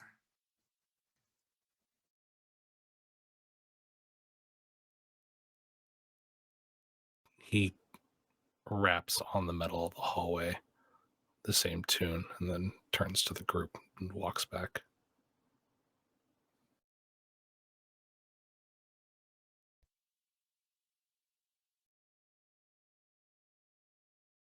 And after a moment, the tapping quiets.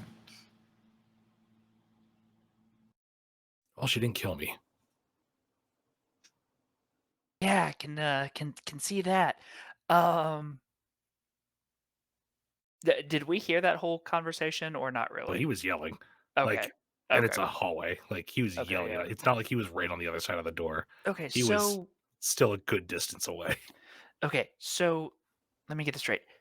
She said that there are others, Like that she has friends, but none of them are ours. So does Oh, that yeah, mean that the whole park has them going? everywhere we go, they'll probably be there. Great. That's great. That's great. That's great. But it seems like we're safe in the tunnels, though, right?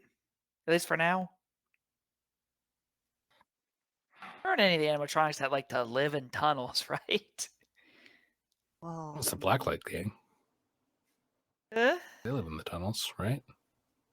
they not like the maintenance tunnels, but it might be similar enough that they're willing to come in. But I think they'd need like a reason to think we're in here, right? So as long as we don't call attention to the fact that we're down here, it probably wouldn't lure them in.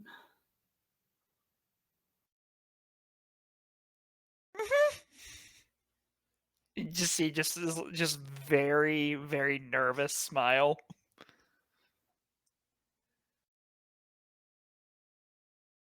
Ted, Rosemary, how are you two holding in? Oh, just great. Still trying to get my cassette, just so you know. So, yeah, no, I'm doing fine, actually. I'm fantastic. Drop the sarcasm. How are you actually doing?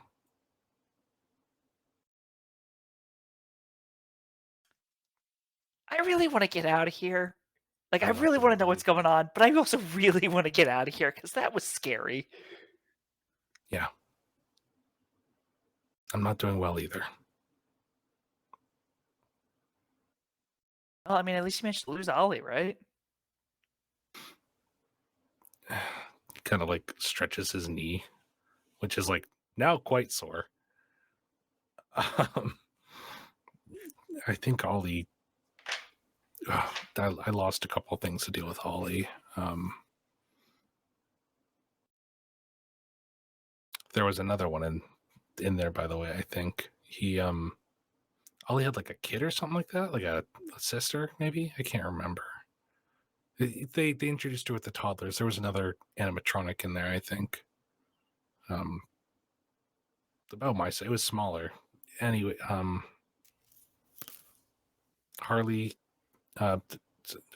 Harriet, I think was what it was called. I think she was in there too. I think we managed to avoid her. But if we what we'll have to figure out where we're going next. But I think if we use some of the memories from how the characters behaved, we might be able to guess what they're gonna do. Like Martin was like high speed, high energy. A lot of the adult oriented stuff is in his section of the park, so he's probably also pretty quick and brutal. Lonnie's a nasty talker, comes off that way at least. That kind of thing. Ollie wants to play and have fun, so their personalities might be coming through with whatever's going on. Okay, well, in that case, I vote that we go to Betty's. Beaver? She was the anxious one. She's the scaredy one. That was what? That was what part of the park was that? It's the food section, isn't it? It's like a food court. Do you think they still have Twinkies? Dude, look, it's Halloween, okay? I haven't gotten any candy. I'm hungry. Maybe they got Twinkies. Come on, those things never go bad. Reaches into his backpack and he has like, I'm trying to think of any 90s snack right now. Like a little bag of chips. Gushers. Those are around in the 90s. Probably Gushers. I'm trying to Dunkaroos. I should say oh yeah, it's a thing of Dunkaroos. The entire time he's been running, you just hear like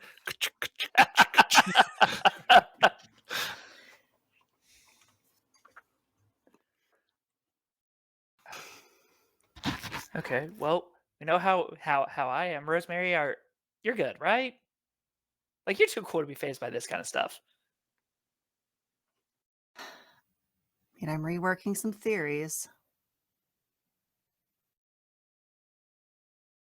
What do you got? I mean, I don't know. I figured something weird was going on here, but like I figured it would be like people, not the animatronics. But I don't know.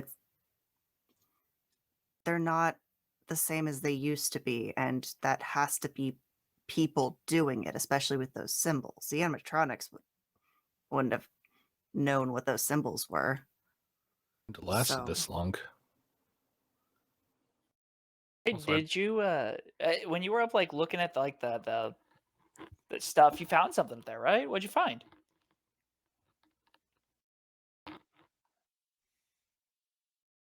wait, what?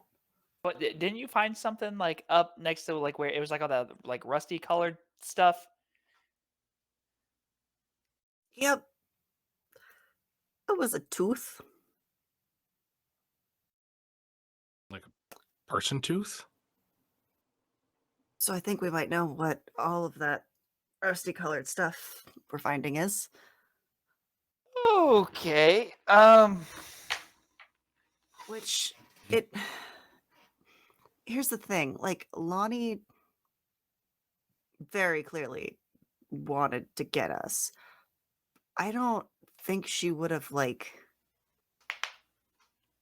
it almost looked like it was like painted on, and that's not I mean, Lonnie's not a patient person. I don't see her doing that. She gave us a head start, but that's only because I initiated a game. Okay, so we can play games with the animatronics to get away from them. I guess my concern is I still think there's someone who started whatever's going on here, but do we think they're still here too, or is it just the animatronics here? Have we found anything to prove either way? If there's other people here or not? Gabe's like sitting down now. He's like forcing himself to breathe because now he's realizing what he's been running through, what he's been smelling. Like, When you sit, you notice that there is a white stripe sort of painted into the floor that runs the length of the tunnel where you are, off into the distance, into the dark. is this like one of those things where if I look down, there's like, oh wait, this is probably too close into this tunnel to guess that. I'm thinking like service tunnels where there's like different colored lines to go to different sections. Not a bad assumption. He's gonna reach into his bag first. He's got some water. He takes a sip of that and he reaches in and he throws something to Rosemary. It's a Little Hugs fruit barrel. Because I forgot Love about those this. things. I love those things so much. Oh man, yep. And their flavors really were just the colors. Yeah. Like the epitome of it. They just tasted like the Blue Frizzy was the Pops best. if they were melted. Oh yeah, I was gonna say it's probably a blue one. yeah. That Mainly makes because it looks like you're drinking window washer fluid. Lion. yes. I would like to use one of my traits. Mhm. So I've got intuitive. May spend one adversity token to ask the GM about your surroundings and NPC or the like. The GM must answer honestly. So with that, would I in all of my like trying to break in and like researching this place, would I know if the tunnels down here, like there's probably like multiple doors and exits, would they be labeled with like where they lead to? Yes, I think so. Yeah, and I think that you for the cost of one beautiful adversity token, you would have at some point maybe even gotten a glimpse of some of the blueprints. I mean, public information, something you can get your hands on at City Hall. I think you absolutely could have done that. And while, most of it is the boring layout, as you would expect, it did map a number of the underground security tunnels as well. And yes, it did include footnotes that they had to be, as per regulation, properly labeled and marked, and there have to be like way lines that help ensure staff know where they're going when they're down there. Okay. He'll point down to the line for Rosemary too. Like Gabriel will be like, "There's a white line here." Yeah, that. As long as we stay down here, we shouldn't have to leave to know where we're going. So that will at least mean that we don't have to draw attention unnecessarily. So if we want to go to a specific place using these, I mean, it'll at least lead us to different, like, animatronic areas and different, like, park areas. It won't. One of them might get close to where our exit was, but we also don't know if Ollie's hanging around that. Okay, so let's just okay. So I feel like we need to just like try to come to an understanding. So obviously, there's some spooky stuff going on here, right? Now, here's the thing: is this old stuff that may have caused the park to close down, or is it somebody that came back and did this somewhat more recently to get back at somebody? Maybe like I what? mean, those markings didn't seem new Right? in the Yeah, yeah, yeah. animatronic. So like, but like, so is this place cursed? I feel like we would have at least heard rumors about marking if the park was still active, and like I don't remember anybody talking about somebody who died or went missing close to the park shutting down. I I mean, mean, yeah, but maybe that could have been part of keeping it quiet, is they promised to shut the park down. that's what I mean. Um,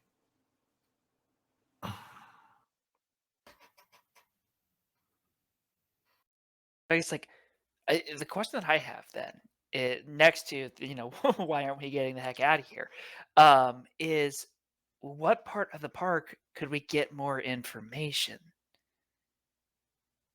I mean, 'Cause we know that the Owlry is where we found those symbols, and we saw that there's obviously evidence that the animatronics have gone bad in here, kind of thing, right?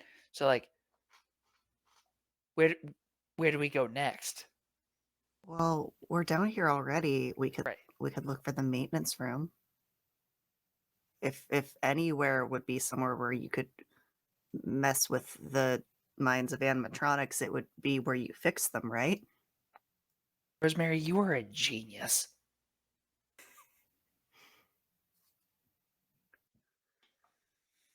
Should we head there? At the very least, I don't think any of the animatronics should be down there. It's feel like like it's like being near a hospital, right? People don't like going to hospitals. Oh yeah, no, they're the worst. based on what Lonnie said, I feel like that's wishful thinking, but at least we know if we can get to places like this, they might stop. That's 2 for 2. That stopped when we got out of their part of the park. So um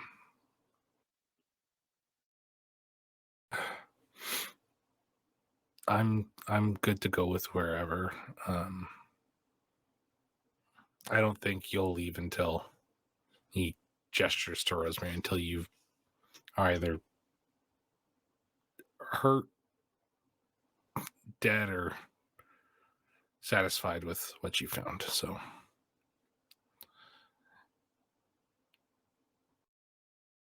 and You Ted, guys don't have to stay, but well, we don't really have a way out either, and plus I I couldn't live with myself if I just left you down here. Just gently smiles and he looks up as he tries to pull himself to his feet. Rosemary will go over and help him up. He accepts it.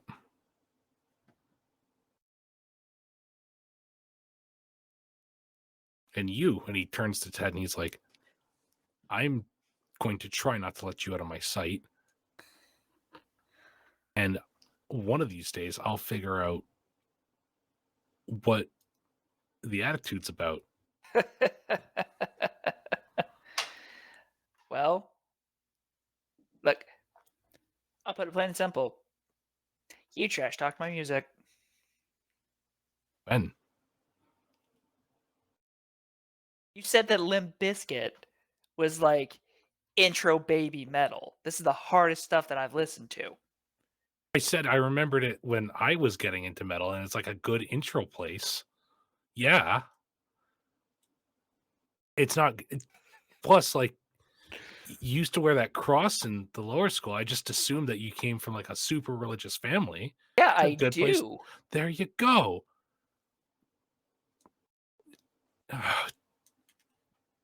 You're too quick to rush sometimes. I'm going to show you some other stuff when we get out of here. But, like, nothing wrong with Limp Bizkit. They're fine. They might be your favorite, but they're just fine for me. But I used to listen to them a lot, too.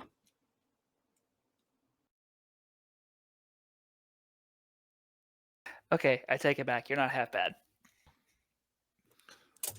I'm going to introduce you to this band called Slipknot. Okay. Oh, by the way, just because I think like you seem to be kind of like the stronger one out of our group, and I'm gonna like fish through my backpack and I'm gonna like come over and I'm gonna like put something in your hand. It's just this like a little like pocket knife. Figure you could probably use that better than we can. Thank you. You had a gun. You had a pocket knife. What? Where'd the hammer go? It's still in my bag. Hey, have you ever? I'm gonna put this back in your hand real quick. I'm gonna show you a little experiment just to show you what you've handed me. Pop that knife open for me. I'm gonna open it up. He like dings against the metal. Stab it. What? Stab the pipe. Gonna like lightly stab it. No, stab the pipe. I'm gonna try to stab it. It is a like horribly dull. Like even looking at it, you can tell this thing is like dull as hell. It's like It's the a ones you very get at cheap Walmart. pocket knife. Yeah. Yep. Probably almost slips out of your hand as you like bring it down Oh. with the pipe. Like, Oh, absolutely. 100% what happens. Keep that hammer on you because typically metal's really hard to pierce, but you can ding it with a hammer. Okay, I guess, yeah. Okay. Do any of you know like how to like figure out how to like find that maintenance room? Because I think we should probably get going, right? Yeah, okay, yep. I think I remember it being down this way. Okay. And as you begin down, the entire tunnel seems dusty and dank and not in particularly good shape. A lot of the pipes are rusted a bit. You see electrical wires that have ripped or been torn, hanging dead. That white line leads you up to a four-way sort of cross path. From it, there are different colors going in each direction. One blue that seems to lead off to the west. One purple that leads to the east. And then there are three going to the north. One is still that same sort of white that seems to connect to the one that you are coming from. Um, one is green and one is yellow. And they all sort of seem to go down that way. The yellow one is faded. It's a fair assumption to assume that maybe at one point it was some semblance of orange, but time has left it pretty worn out and faded. They're all sort of broken up a bit by time and wear, uh, and they go off into these different directions. You can see further down in each of these tunnels by shining the flashlight that you have that they all split at different points with lines leading off in different ways. However, at that same cross section, bolted onto the wall across from you, is signage um, that reads Baker Lake Maintenance Security, with all of the arrows pointed to the north. And then beside those on either side are Owlry Action Park.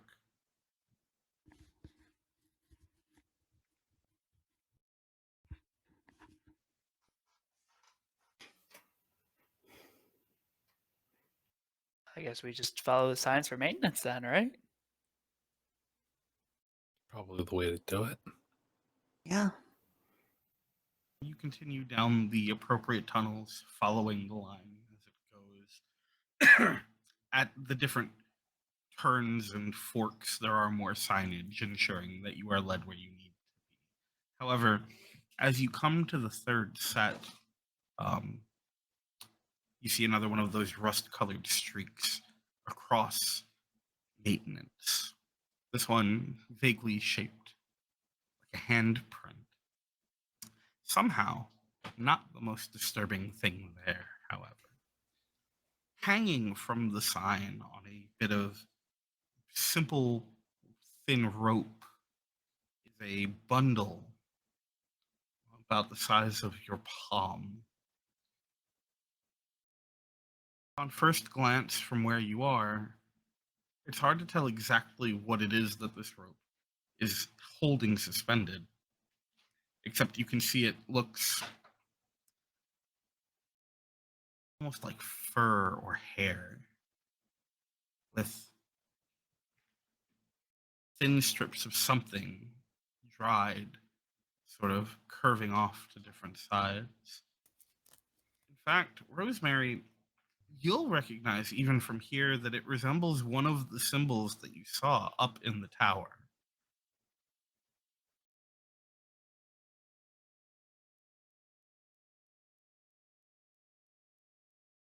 I pass along that information, and I'm going to kind of try to creep closer to get a better look at what this is made of. As you get closer, you can tell that it seems to be a bundle of hair. Hanging from it are strips of what at first looked like leather, almost very, very poorly made leather. Although at the ends of it, the things that seem to weigh them down to give them their curvature are little white, curved, almost rectangular pieces. Fingernails. Oh.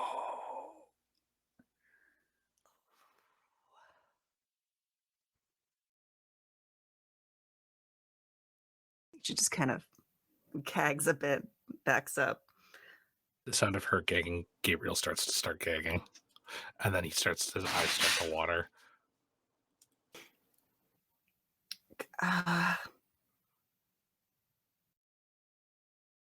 This, I mean, this definitely wasn't an animatronic that did this. Oh, what is that? Like witchcraft or something? Well, it looks like one of the symbols from the tower, but What's it doing down here? I mean, I kind of worry that there might be others down here, because this is just one symbol. There were a lot of symbols. Okay. I don't. Can we like Can we destroy it somehow or something? Uh,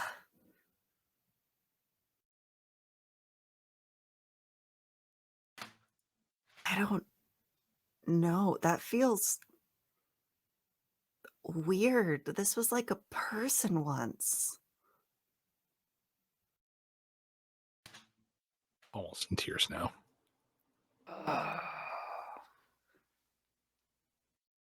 I mean, Maybe we just take it down so it's not hanging. I mean, yeah, but what if this is like fueling them? Maybe let's. How does it seem like the maintenance room is like close? Thinking back, excuse me. Thinking back on the blueprints you've seen and judging based on how far you've been walking, it's probably pretty nearby. You have, if you remember correctly, one more intersection, and then you will be able to follow the straight. Like it's a curving tunnel, but you'll be able to follow that straight to the maintenance.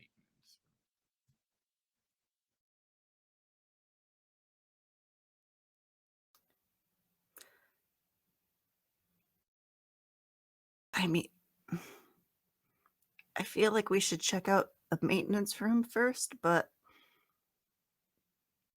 I don't want to leave it, but saying to take it with us sounds really gross. Yeah, it does. Let's not touch anything until until we Okay, figure out what's going on. Yeah, just avoid that. Just avoid that. Let's get to the maintenance room first and see Let's- what's I'm gonna there. just like pat Gabe on the back. Walking, he goes. It's like wiping his eyes, like kind of recovering, and he's like, some people freak out from like spiders or dogs, and just like the idea of getting sick, just like, ugh. Yeah. Heights. Yeah, that's Yeah. fair. And I mean, I get it, but like, never bugged me. And I'm glad. I'm sure. Oh, that explains the Allery. Then actually, the tower and Ferris wheel. I get that.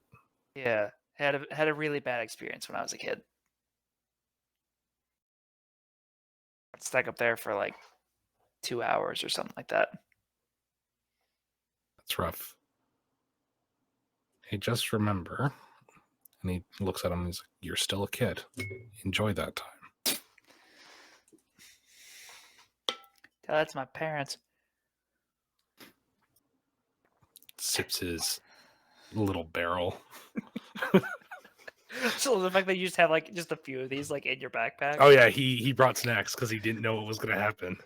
So Okay, so like just like skirt like around it. Just don't even get close to it. Sure. And you continue on your way. As you come up on the next of the cross sections, you see another similar one of these. This one resembles the shape of another one of the symbols that you had seen in the tower.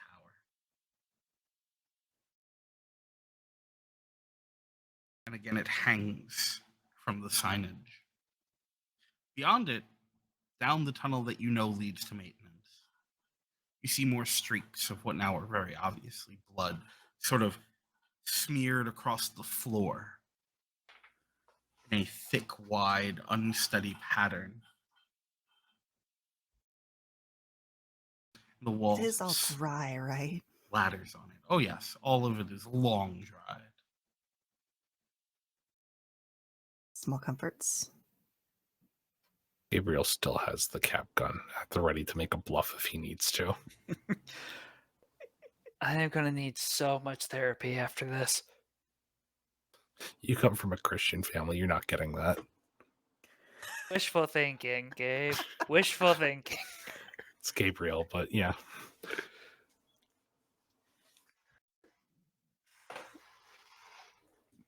See?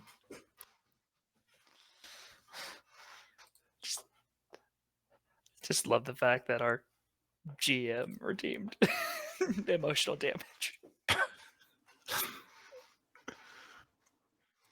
Rosemary takes a deep breath, regrets it a little because it does not smell great down here. Just- we're this far. Yeah, come on, we can do it. Just gotta get through the door, right? I get the feeling we gotta find out what's in the maintenance. I was hoping it would help with the animatronics, but now I don't know what we're gonna find. Well, yeah, I can go check it out real quick if you want. I mean, I'm fast. No, we No. go together. We're not Okay. splitting up again. Yeah, Okay, on 3, right? well, let me take point going through. Okay. All right. 1, 2, 3. Against the door. Approach the door, and before you put your hands on it, you hear a muffled voice coming from inside.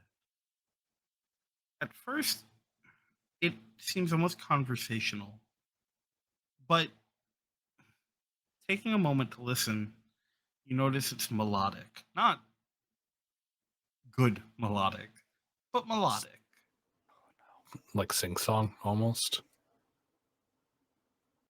More like bad karaoke. Yeah. Yeah. And accompanying it is the sound of scuffling feet.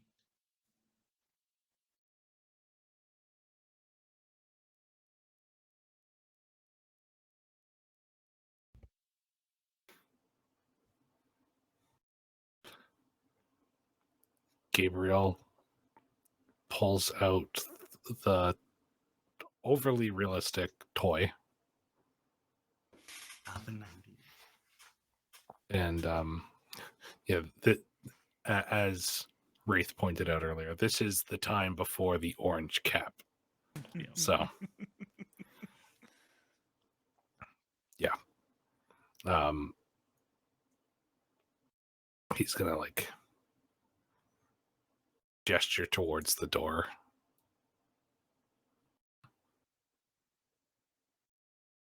I'm gonna take out my wire cutters too. I guess I'll take out my hammer. And just slowly open the door. Maybe it'll be quiet. And as soon as you crack the door, that muffled singing becomes a lot clearer. And what you hear is, I wish I was special. So fucking. And then it stops as the door creaks open the rest of it. Before you, you see a very large white room with a number of animatronic pieces sort of hanging on hooks and long strewn together pieces of wire and cable tied up hanging as well. There are bits of broken sort of old suits hanging along the walls as well, and a number of workbenches and a long sort of almost hospital bed in the center. Hunched over it, with their back towards you, is a large, faded purple suit about 20 feet from the entrance. It is not difficult to make the realization that this is likely the original Ollie suit before the redesign that had been missing from the tower. This figure, who is the one who is singing, seems to be hunched over something on one of the workbenches. And after a moment, the singing stops and he goes, well, that's not gonna fucking work now, is it? And he throws something and it flies over his shoulder and hits the floor with a clang. And you see it's like a long, thin metal rod. And he just begins singing again. as he continues to work on whatever it is in front of him.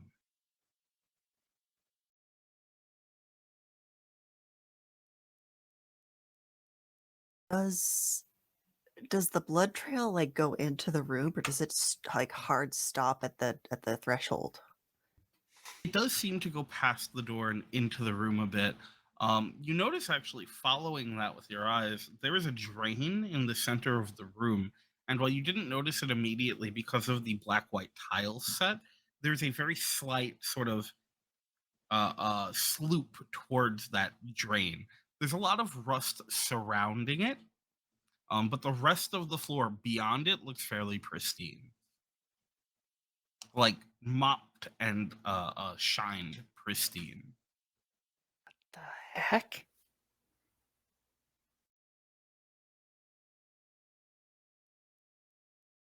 Just real light whisper. Are we going to try and take this guy? I mean, there's 3 of us and 1 of him. Might be able to get him to stop for a second. And he might not know that there's 3 of us.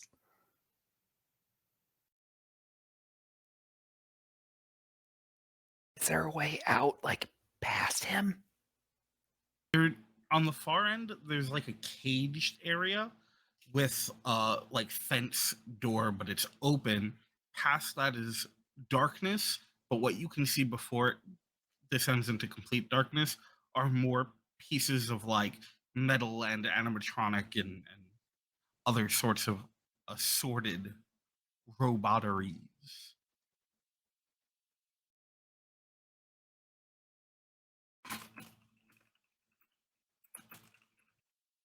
I think we gotta do something about this guy. Yeah. Or maybe he has some information. And he seems like a little less, I guess, like murdery. Oh, look at all this blood. Yeah, but it's clean like where he is, right? But it's not. There's fingernails everywhere. Yeah, I mean, yeah, it's disgusting. He stands up straight and then turns slightly and walks off to the left to another one of the workbenches, still singing, seemingly completely unaware of your presence. But as he moves, you can see on the workbench is most of the head of Martin Moose. The right side of it has a bit of the covering stripped away, revealing the metal sort of frame. And one of its eyes, the eye on that side, is sort of half hanging out. One of the wires seems to have been severed, and his horn on the same side is cracked, with part of the antler missing. And he stops by this other workbench and pulls open a drawer and starts rummaging around. I the don't way- care if it hurts. The way that he's yeah. moving, is it like that animatronic kind of movement? No, it seems it's a little unsteady, like some of the animatronics, but it's way more fluid.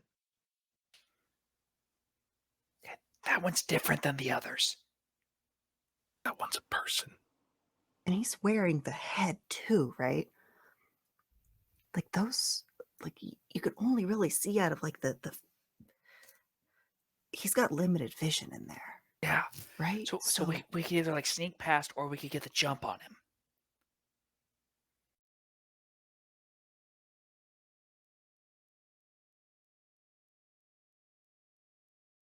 I could try to like, crack him over the head with the hammer and knock him out. Yeah. Why don't I try and crack him over the head with the hammer? That sounds. You're No probably offense. stronger. No, Yeah. you're probably stronger. I'm good at the thinking stuff, not the doing stuff. You give me the go ahead. I'll clock this psycho. Gonna hand you the hammer. Let's team up. I can, if we can kind of get behind him at the same time, I can remove the head, and you can get him in the head. So then there's no like cushion. Do you want me to just choke him out? That seems more dangerous for us. Yeah, just give him a bonk. It works in the cartoons all the time. Listen, either it kills him, and then we don't have to deal with him, or it knocks him out, and then we have time to think about how to deal with him. How good are you at bluffing? Pretty good. Why? Hands, just everybody's spinning things. Puts the cap gun into her hand. Stops his singing for a moment and holds something up towards the like flickering lights above him, and it's this large, round, sort of glass-looking orb. Yeah, that'll be the one. And then goes back over to the work desk and hunches back over Martin's head. I'll take it off and you hit him. Okay. Or just hit him.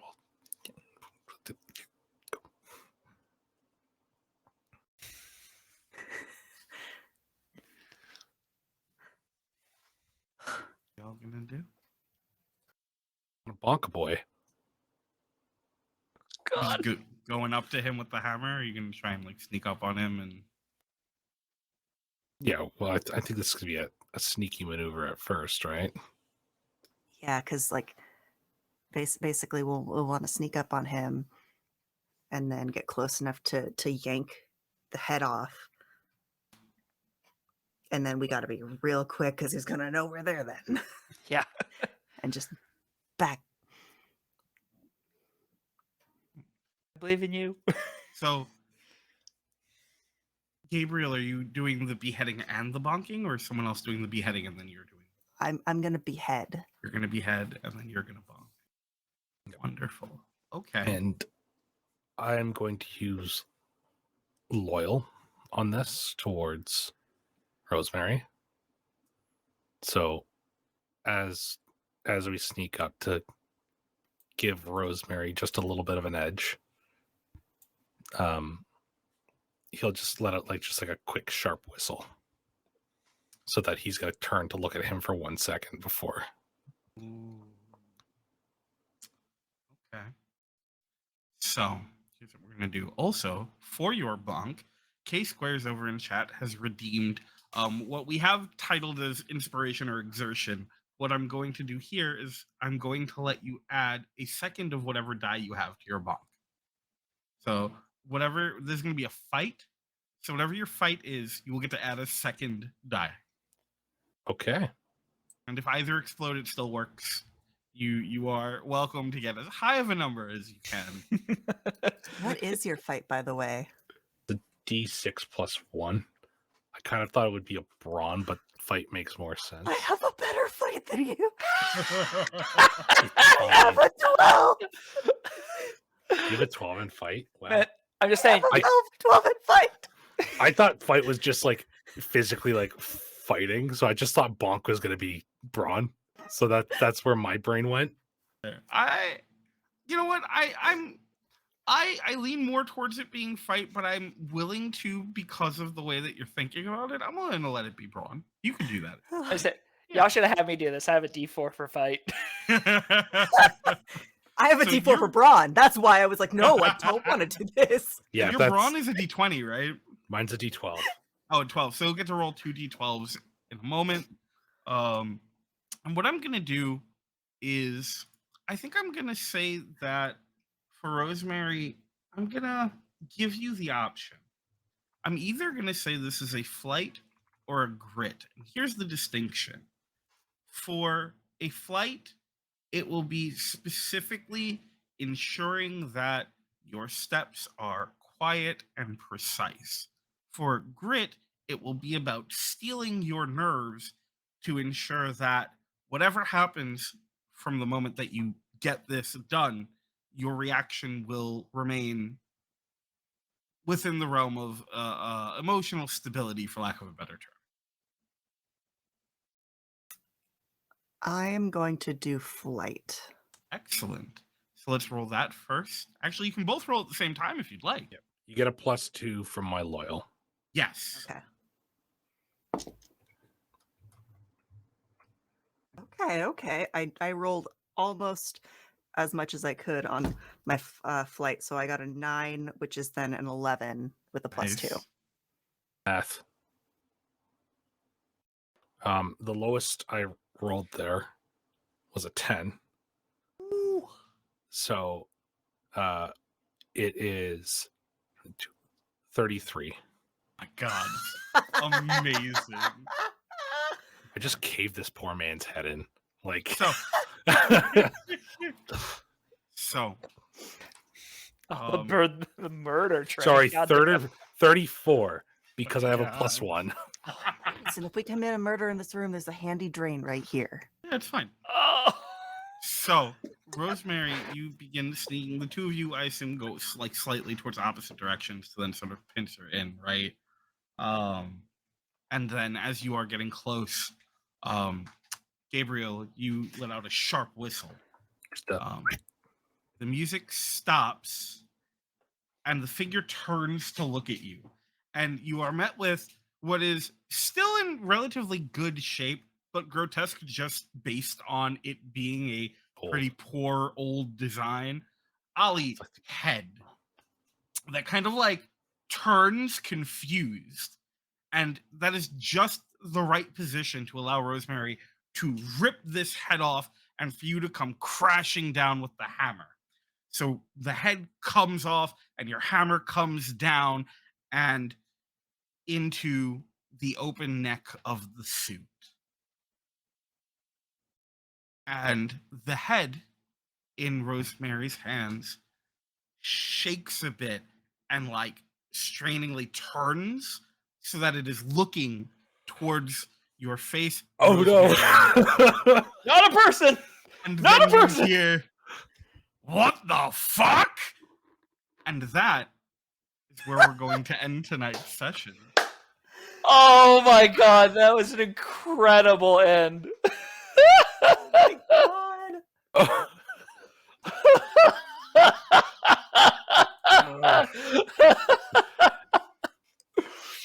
I like how he's as surprised as we are. Oh, that was incredible. Good teamwork, the two of you, though. I just want to point that out. Yeah, great Good job. teamwork. Yeah, it was great. And I'm just I in the like how back, we just all like, have each other's weapons. You also have a head. Yeah, I also have a head now. It's the only time in this entire playthrough that the knife would have been more applicable than anything else. it's fine. I am so glad we decided not to try and strangle this owl. That would have been hilarious. Yeah. The head falls off and he's just... And with that, we're going to wrap up tonight's session. Thank you so much to my amazing cast for being here and being a part of this. Thank you to the wonderful chat for being here. And we hope you've enjoyed. I'm going to take a moment and let everyone remind you who they are, what they get up to, who they were tonight, and where you can find them moving forward. Andrew, let's start with you. Okay, I'm Andrew. I am that gamer Ajax on all the socials. Very active on Threads lately. Getting a little more active on Blue Sky. I'm still on Twitter. But I am a content creator, and I make a lot of kind of more educational based videos that are tips and tricks and guides and everything like that to all kinds of tabletop games. Usually sharing my first impressions when I find a new game and I'd like sink some time into one. I just really wanted to help you be the best tabletop enthusiast that you can possibly be. Yeah, and you should definitely check out that content because it is phenomenal. I know you just recently put up a new video a couple days ago, right? Yes, I did actually. I did some early impressions on Lancer. Now that I've had a little bit more time to play with the game and really see how all the bits and bobs kind of work together, but it's a good game. You should also check it out. It's really fun. It's like eating a bowl of nuts. It's so crunchy. Very crunchy, but in a good way. Yeah. As long as you like crunch. Wraith. I just killed Wraith for a second. Don't worry about it. Oh They'll my be back. god. Hi, I'm Wraith. You can find me on pretty much just Twitter because I keep forgetting Blue Sky exists under Slender Noia. You can also mainly find me over at Exquisite Corpse Presents, where I am the director of operations. We currently have a couple long-running shows. I'm in both Sister Cities on Saturday nights, which is a homebrew D&D post-apocalyptic, post-nuclear war. Basically, the government has banned art, and we don't like that very much. If you saw the emote that I just posted in chat, I just got a long Furby familiar. If you want to see more of this guy, What? No. if you want to see more of this guy, both in camera and in game, come watch Sister Cities. All right. You thought the mascot horror was over, but no, we're just beginning. He's Why have I never heard Oh, about half this? feet God. long. Wait, you've Oh, never I- heard of long Furbies? You've never heard of No. long Furbies? They're a nightmare. It's great. Oh, I have absolutely. so many You photos Americans to and your show you antics. I will say in the chat later. it does just make me think of Mitchell's versus the Machines. Please tell me you all have seen that. Oh my goodness, yes. Yep. The Dark Lord cometh. I'm just going to say that. He has a spine and everything. Oh my Oh. goodness. That is Oh. even Does more this have one? horrifying. He's just the only one I have made so far. Oh, God. This one has Barbie He's legs. our unofficial mascot. Also, I messed him up a little bit, so like his eyes are constantly gazing towards the heavens. It's fine. Oh yeah, that's not more Oh. creepy or anything. Yeah, no, Oh. it's fine. Honestly, makes it a little bit cuter. Just wait until I explain to you the difference between vegan and non-vegan Furbies. It's a thing. Oh, please, you will have to dump all of this in the chat because I have to see all I would this. say I'm either the so chat excited. or your next exquisite corpse, though. I feel like that's a good incentive to show up. Yeah, there you go. Listen, we have. There's been so much chaos now that we've introduced it into the world of Sister Cities. You can also find me on Assance, which is the next morning, because we don't sleep. We have an event going on, which is a bunch of horror games run by a bunch of different storytellers. They're all amazing. We've had like 6 or 7 games so far. We have a bunch more, and we are raising money for takethis.org, which is for they are for mental health help, but specifically around gaming. So we figured that would be a great thing to focus our charity event for. We are a little more than halfway to our goal, so maybe come check out some stuff. Sometimes you can donate to affect things in the game. One of our mods blew out a candle immediately upon starting a 10 candles game with Oh, a no. donation. Yeah, so That is Oh, evil, no. and I love it. it gets wild. But yeah, that's me. His name is Fettuccine, by the way. Because of course it is. How could it be anything? Fettuccine, you will haunt my nightmares syrup. tonight. Oh god. Oh, no! Oh god, there's another one. Oh boy. I'm not sleeping tonight, but that's okay. Nope. I have work to get done anyway, so it's fine. She can't blink. She doesn't have eyelids. Oh great. That's so reassuring. Is that the difference between vegan and meat? Is it? Sort of, Oh, actually. my God. Oh, okay. I gotta Sorta. sign off after that one. Whew. All right. Definitely go check out those streams because they're absolutely phenomenal and it's a great cause. And just all the stuff that comes out of Exquisite Corpses, just top tier. Whew. Furbies. Zach. Hey everybody, my name is Zach. I run a podcast called Schedule for Launch. I'm on a lot of things right now, as I'm realizing. I don't know if we can talk about other thing yet. If Not that's just yet. I was hoping we could, but we have to hold oh off for right, yeah. one more week. We can probably announce it after the finale next. Sounds good. So look for me there. If you want to hear more from me and like Baldur's Gate 3, I am in a 4-player Baldur's Gate 3 co-op game every Thursday called Behind These Eyes. And that's with RPGs Uncovered. Tal from, I can't remember his name right Gamers now. Rest. The Gamers Rest. I was trying to remember Tal Blazewood. I couldn't remember his handle. Woodblaze. Yeah, Tal Wood- Woodblaze. Tal Blaze, who's amazing. And The Eye. and we are doing a 4-player thing. We have been fucking around in the Underdark for a while. I play a dwarf. I don't know what else to say there. It's fun. That's tomorrow at 7:00 and EST there. And I'm also on Tell the Void, which is a Veil the Void podcast on bi-weekly Tuesdays sometimes. As in sometimes it happens and sometimes it doesn't. But it's a lot of fun when it does happen. I play a giant Oni man with a dog, and the dog is another player.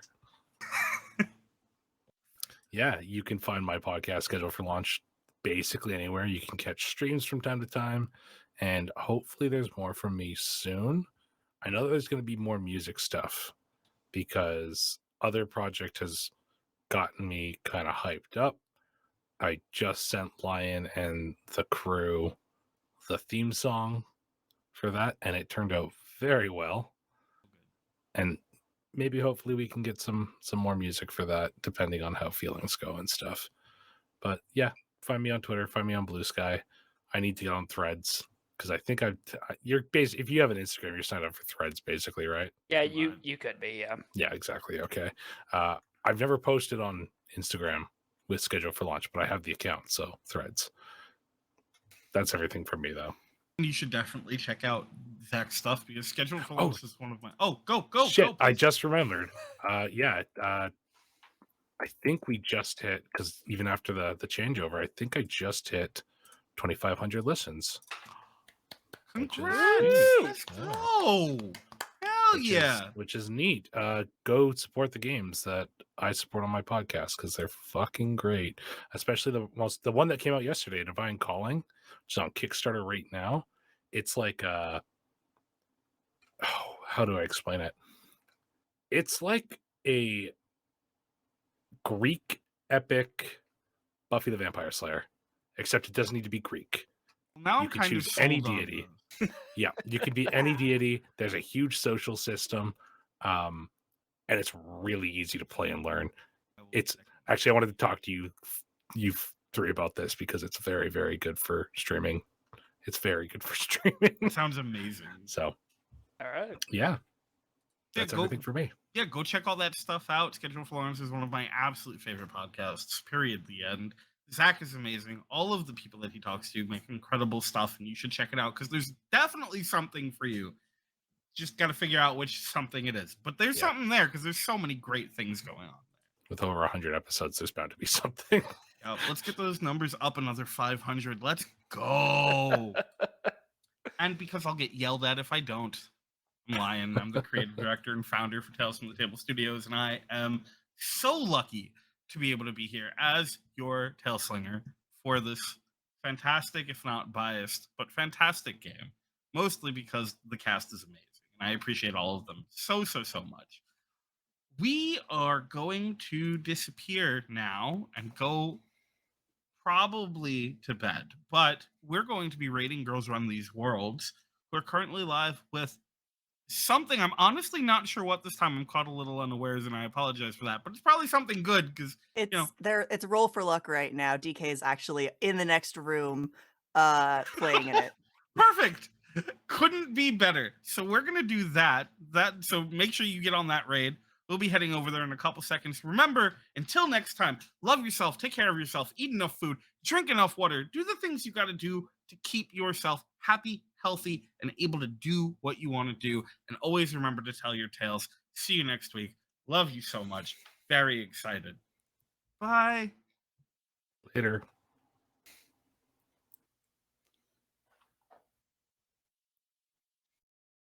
Oh, sweet. Girls Run the World. I love it.